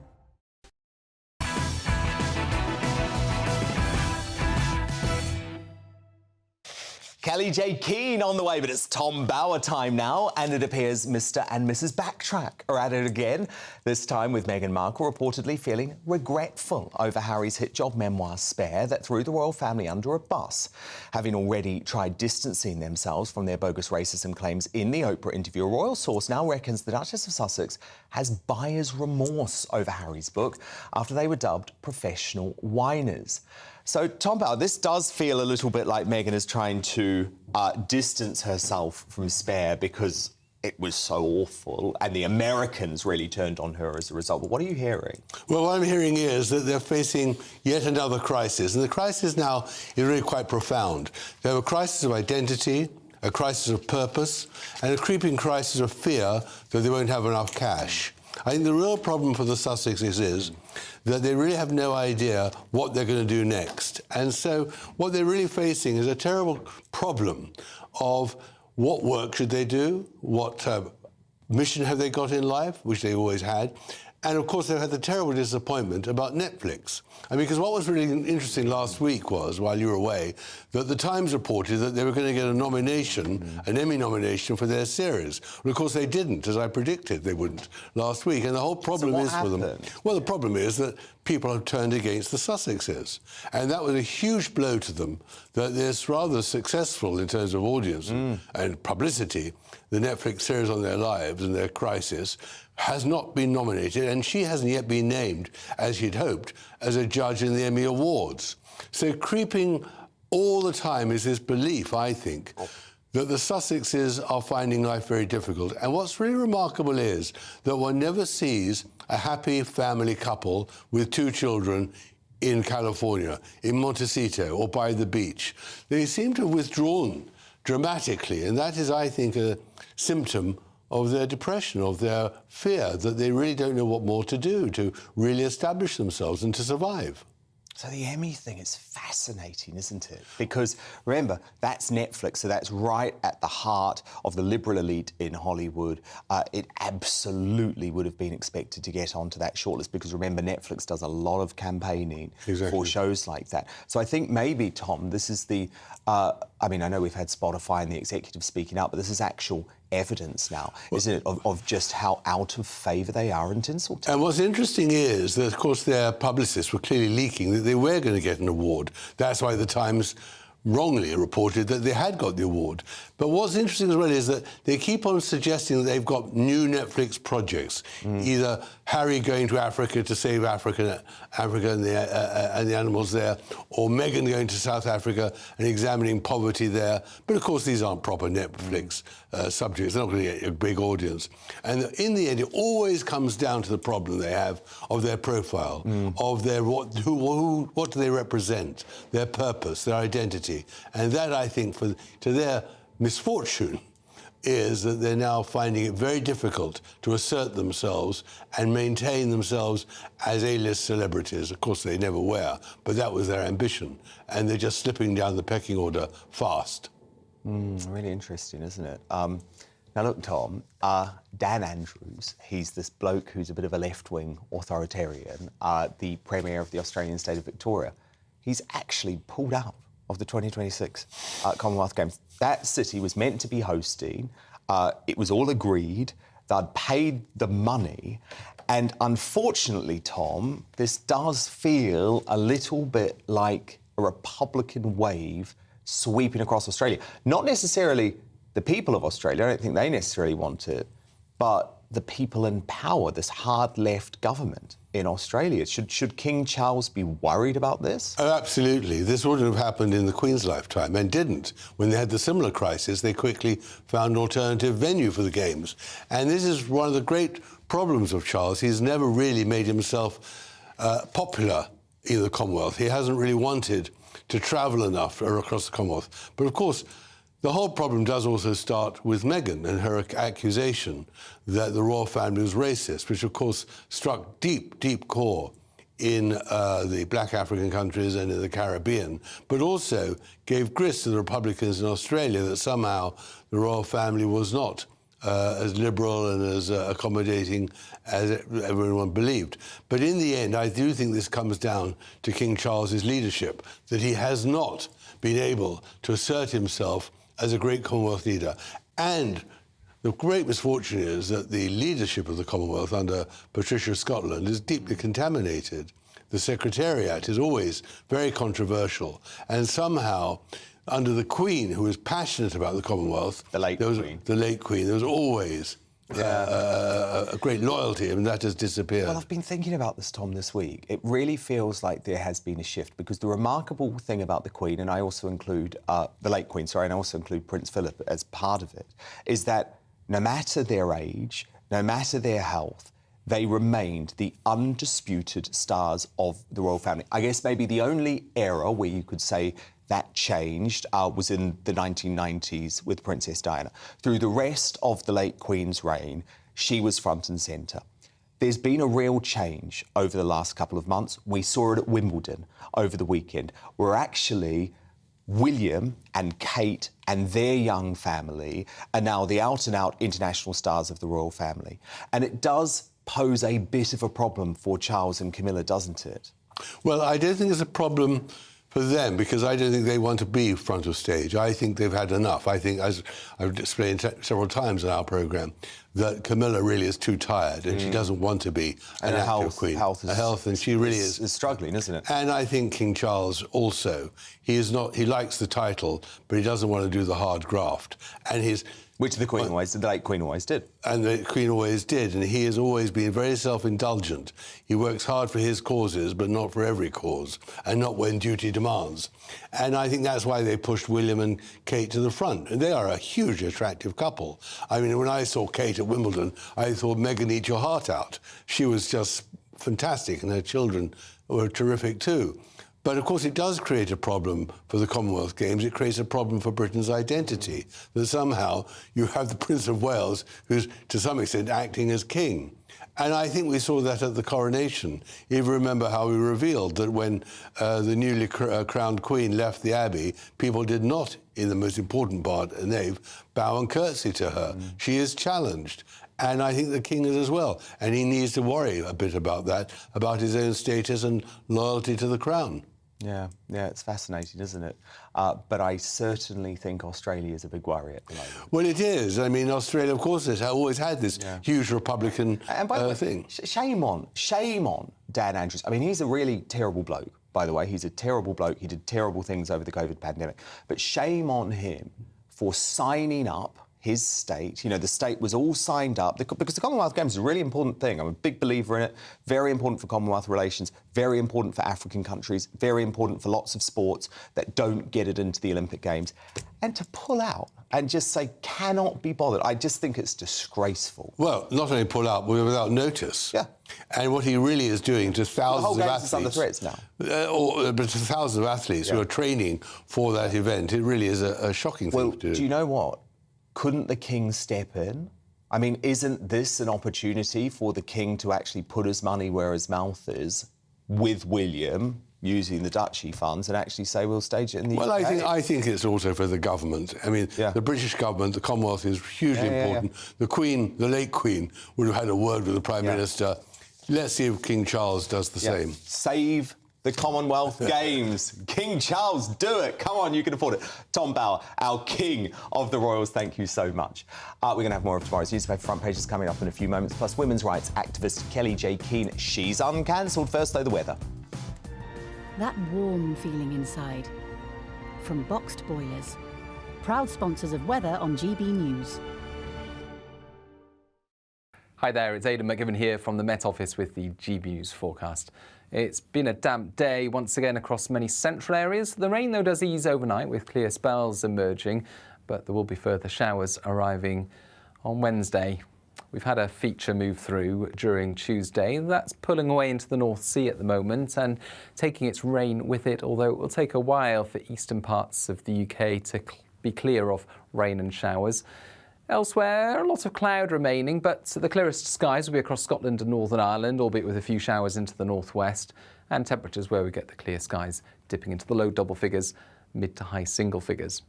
A milder night to come, though, in the south, 15 or 16 Celsius as we wake up on Wednesday, and still a lot of cloud around for eastern and central England, East Wales, and some showers. But more widely into the afternoon, we're going to see a mix of sunny spells and showers. The heaviest downpours will be across eastern England, central and eastern Scotland. The driest weather will be towards Wales and the southwest, 22, possibly 23 Celsius in the south, 18, 19 for Scotland and Northern Ireland. Fast forward to Thursday, and it's a bright start for many, a cool start to the day. But quite quickly we'll see the cloud build and we'll see showers developing once again. This time the heaviest downpours will be across central areas. A good chance of avoiding showers in some places and staying dry. Fewer showers on Friday before wetter weather arrives for the weekend. That warm feeling inside. From Boxed Boilers.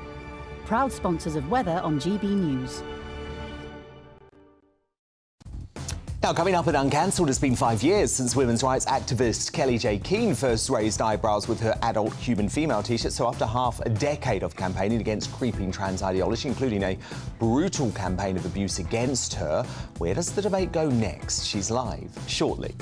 But first, in the media buzz, the story that's divided a nation. The woman who aborted her baby at 34 weeks, almost full term, will soon be released from prison after getting her sentence reduced at the Court of Appeal. So was it the right call?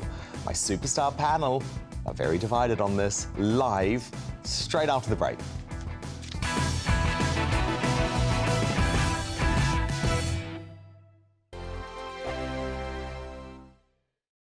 Monday to Thursday nights on GB News. At 6, it's Dubes & Co. 7 o'clock, Farage. At 8, join Jacob Rees-Mogg. And at 9, Dan Wootton Tonight, followed by Headliners. On TV, radio and online. This is GB News. Now then, Lee Anderson here. Join me on GB News on my new show, The Real World, every Friday at 7 p.m, where real people get to meet those in power and hold them to account. Every week, we'll be hearing your views from up and down the country in the real world. Join me at 7 on GB News, Britain's news channel. Join me, Camilla Tominey, on Sunday mornings from 9:30, taking the politicians to task and breaking out of SW1 to see how their decisions are affecting you across the UK. Bursting the Westminster bubble every Sunday morning, only on GB News, the People's Channel. Britain's watching. Join us every night on GB News at 11 p.m. for Headliners, which is 3 top comedians going through the next day's news stories, which is exactly what you need, because when the establishment has gone crazy, you need some craziness to make sense of it. So join us 11 p.m. every night on GB News, the People's Channel, Britain's news channel.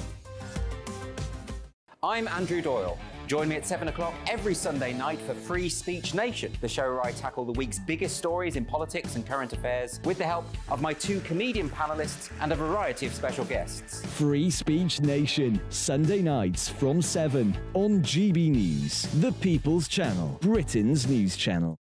Every Sunday from 11, join Michael Portillo. There will be topical discussion, looking at the week before and the week to come. So kick back and relax at 11 a.m. on Sundays on GB News with me, Michael Portillo. GB News, the People's Channel, Britain's news channel. I joined GB News because I was sick and tired of not hearing my views being represented, not just mine, but so many people that I knew and spoke to. I just couldn't get my voice out there. I couldn't say anything, I couldn't do anything. Whatever the narrative was, I kind of had to follow it. GB News is there to provide a voice for those who have been ignored by the establishment media. We think different things, we've got a different style. GB News is here to be optimistic and positive about the future. It's real kind of dynamic and flowing, with the audience very much at the heart of it. like a big family. Here at GB News, we talk about the things that matter to you. Hearing the voices from right across our towns and cities, especially our towns. All sides of the argument represented with a heavy dose of opinion. We're on a mission here to make a difference. And the GB News family really is here for you, and whatever time of day you can watch or listen. Britain's watching. Britain's watching. We're proud to be GB News. The People's Channel. Britain's news channel.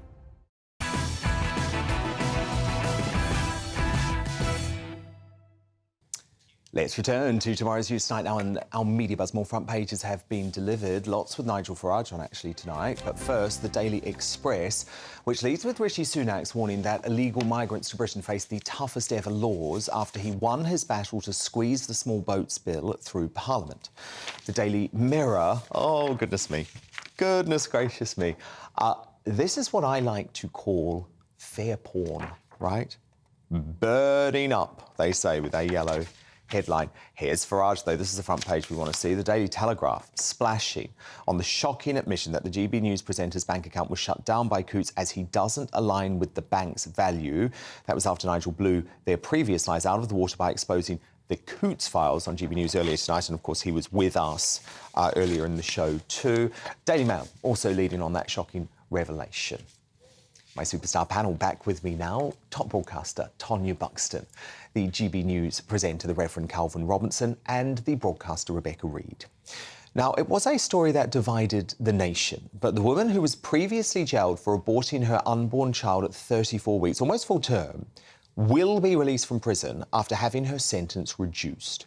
So Carla Foster, she went down for 28 months for illegally taking abortion tablets to end her pregnancy during lockdown. She obtained the pills by telling the British Pregnancy Advisory Service that she was only 7 weeks gone and still within the 24-week legal limit. She was not deemed to be suffering any mental health problems at the time. The mother of three won her case at the Court of Appeal today and will soon be released after having her sentence reduced to 14 months.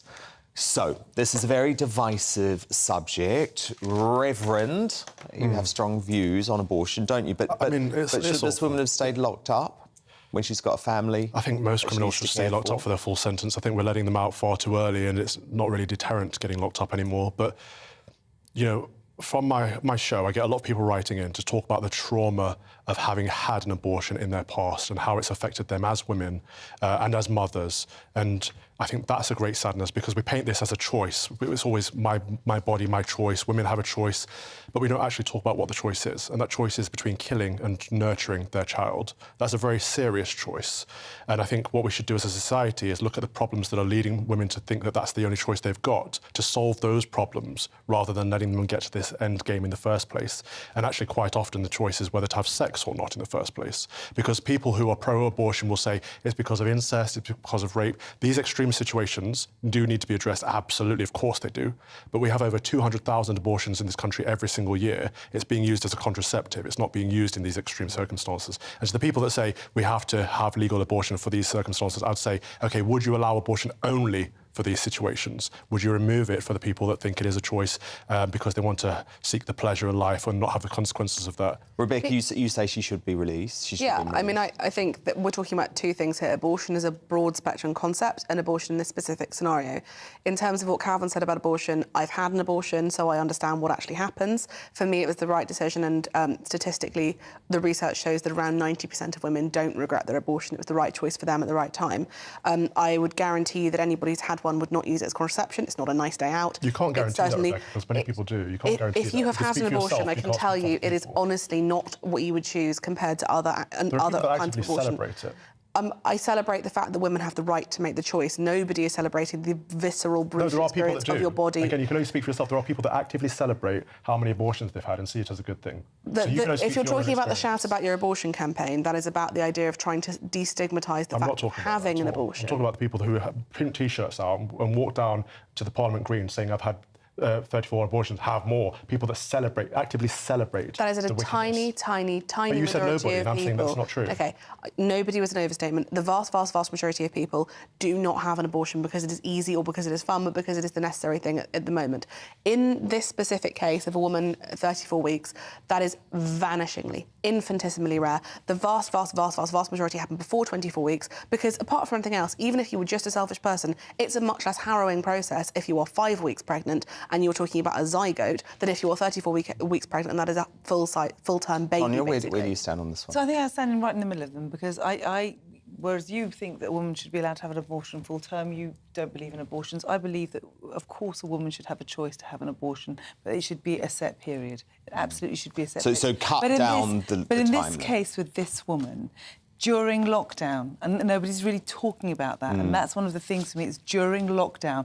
She's when at they started home. sending out abortion pills willy-nilly. Well, sending out abortion pills willy-nilly. Not just that, but she was in a situation, I think, wasn't she, with a partner that was not the father of her children. She has an autistic child.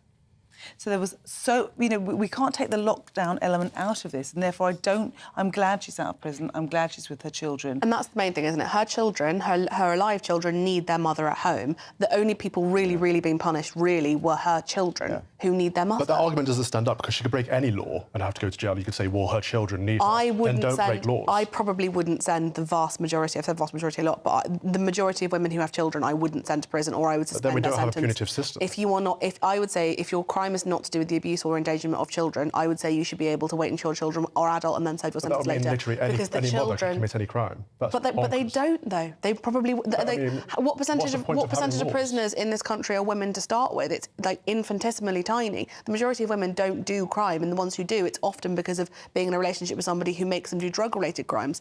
The crime system in this country is not really about women, and it's particularly not about women with children. And children need their mum to be around for them.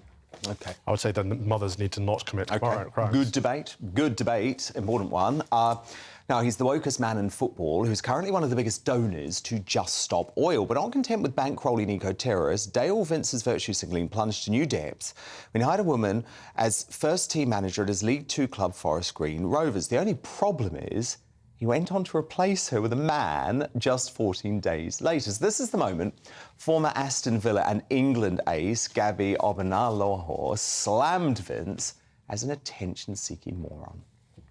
If I'm being brutally honest, I feel that the chairman of Forest Green is an attention-seeking moron.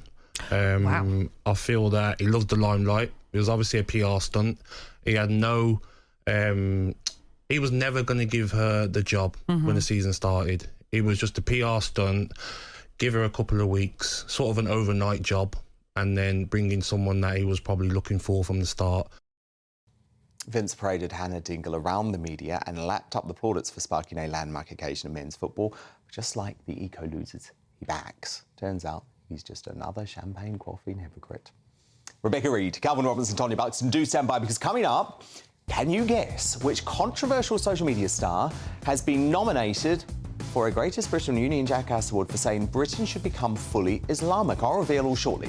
But next, in Uncancelled, it's been 5 years since women's rights activist Kelly J. Keane first made waves with her iconic adult human female T-shirt, and the trans debate has raged wildly during that time. So what's in store for the next half-decade? Kelly J. Keane, you don't see her anywhere else, do you? She's live in just 2 minutes' time.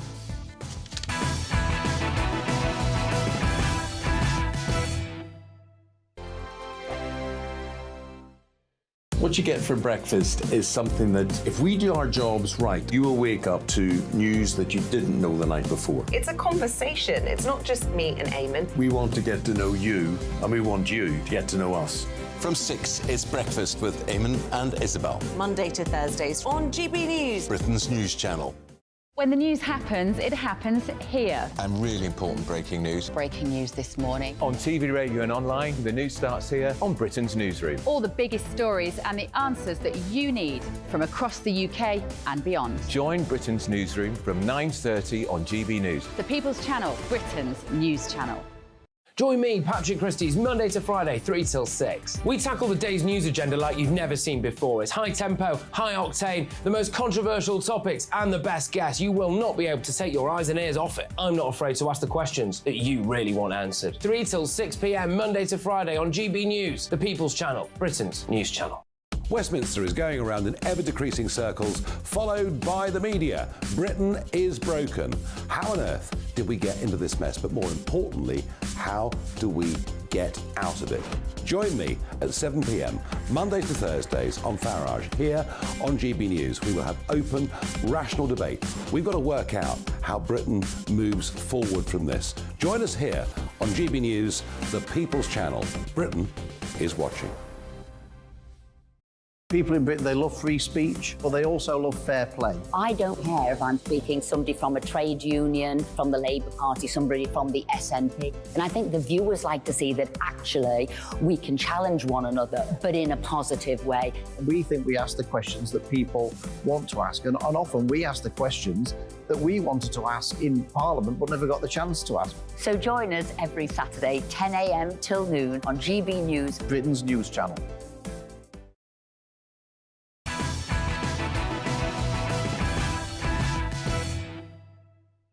Time now for Uncancelled.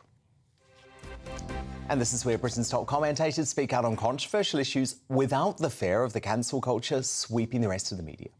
Now, remember this trans activist who called on people to punch a TERF?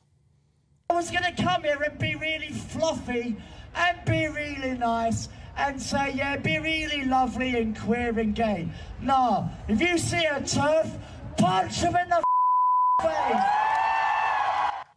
Well, Sarah Jane Barker, who we've just seen there, has now been recalled to prison for breaching licence conditions and charged with a public order offence for that stunt at a trans pride event in London. It comes as controversial US trans swimmer Leah Thomas was pictured with a provocative Antifa shirt reading Antifa Super Soldier in a social media post. Well, coincidentally, someone else who raised eyebrows with a humble T-shirt 5 years ago was women's rights activist Kelly J. Keane, whose adult human female garb, there she's got it on, sparked a half-decade battle to protect females from creeping trans ideology. I'm delighted to say she joins me now. And Kelly, let's be honest about it. This segment's called Uncancelled. In the past 5 years, you have been cancelled from the vast bulk of the mainstream media. I would argue, though, more people than ever now back your campaign. Yeah.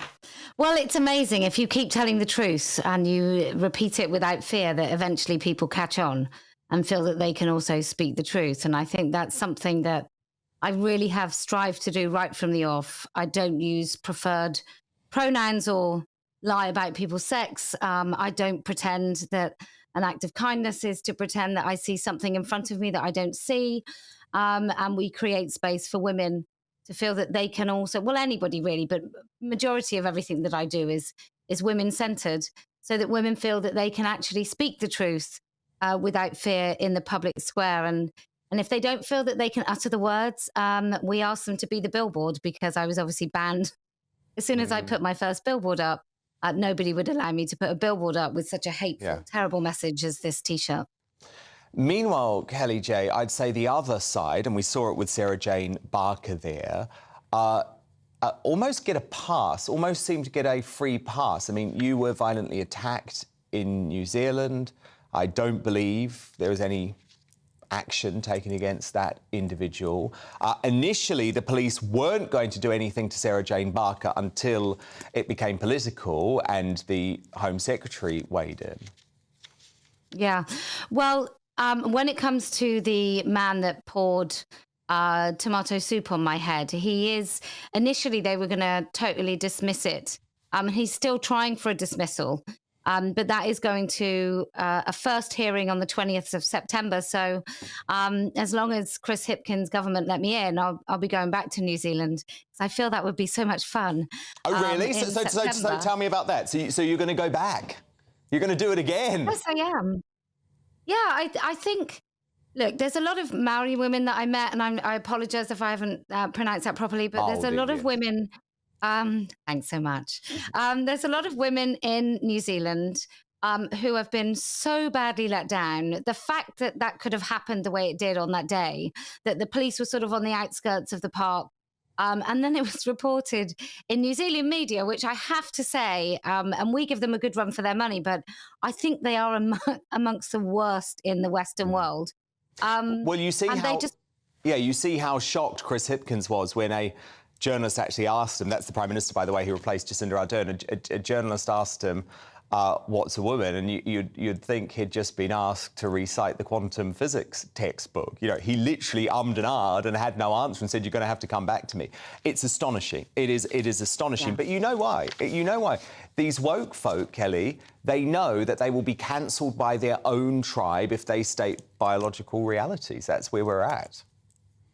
Well, yeah, but I just feel this stuff is contagious. So the more we lie and the more we pretend that we move over for people's feelings over facts, the more everybody has to do it, which is why Standing for Women and Party of Women, and we're just waiting for our application to be accepted, but the political party of Party of Women is just starting with this lie about biological sex.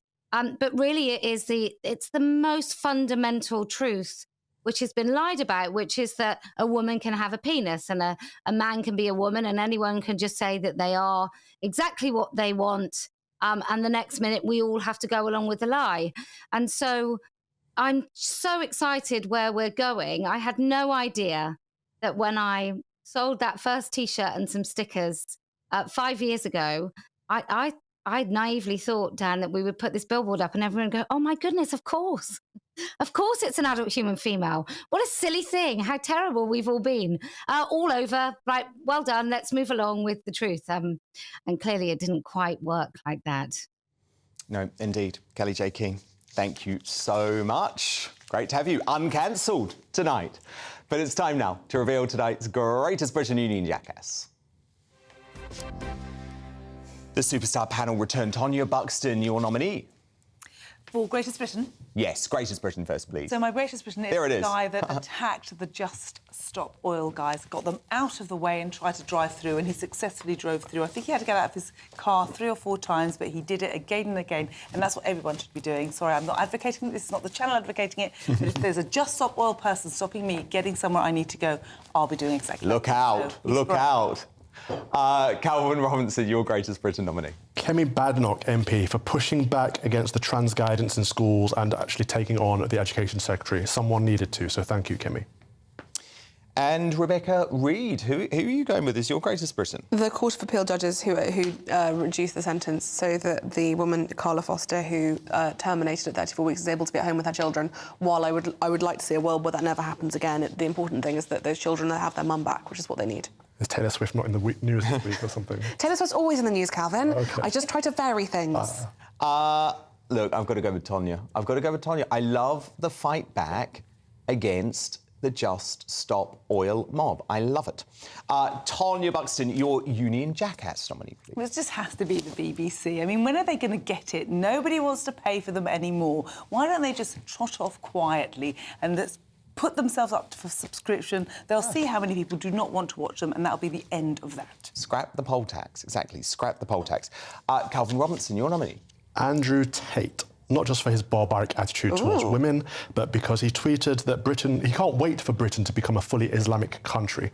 I think that's a disgusting attitude to have. Calvin, it's an interesting one because a lot of folk would have thought that you and Andrew Tate were aligned on... Not at all. No, because Calvin's not an evil person. Oh, thank you. But you're not, Calvin. He defines toxic masculinity. On some issues? He takes masculinity and makes it toxic. His attitude towards women is disgusting. He's not a gentleman, and he needs to find Christ. Tonya, do you agree? I do, actually. I do. I mean, I think it's such a shame that we can't find any decent young role models for our young men because they're all woke and ridiculous. But he is not the guy. He's not the guy. Well, young men are reaching out for masculinity wherever they can find it and finding it in him, and it's a great shame because he's leading people astray. It's true, because there are great things about being masculine. There are great things about being a man, and he corrupts that. Yeah. And Rebecca Reid, who's your Union Jackass? Dale Vince for trying to take all the glory for hiring a female manager and then getting rid of her after 2 weeks. I don't know much about football, but I'm not sure you can turn a team around in 2 weeks. Yeah, so his stunt backfired badly on him. Yeah, and it's a very common thing to do to women. It happens a lot in corporate jobs. You put a woman at the top and then when she doesn't fix it immediately, gone. OK, I have to say... Don't put them in the top in the first place. Is that what you're saying, Rebecca? Is that what you're saying? No! I've got to say, though, Tanya's getting the double win! Because as I spoke about in my digest at the top of the show, Rishi Sunak has a chance to save his government if he actually was prepared to stop the boats, if he was prepared to cut taxes, and if he was prepared... Imagine that. Imagine if he was going to the election and saying, I will scrap the poll tax. You will not have to pay the BBC licence fee. Look, I don't think it would turn it around as one policy, but I think it would be the start of a fight back.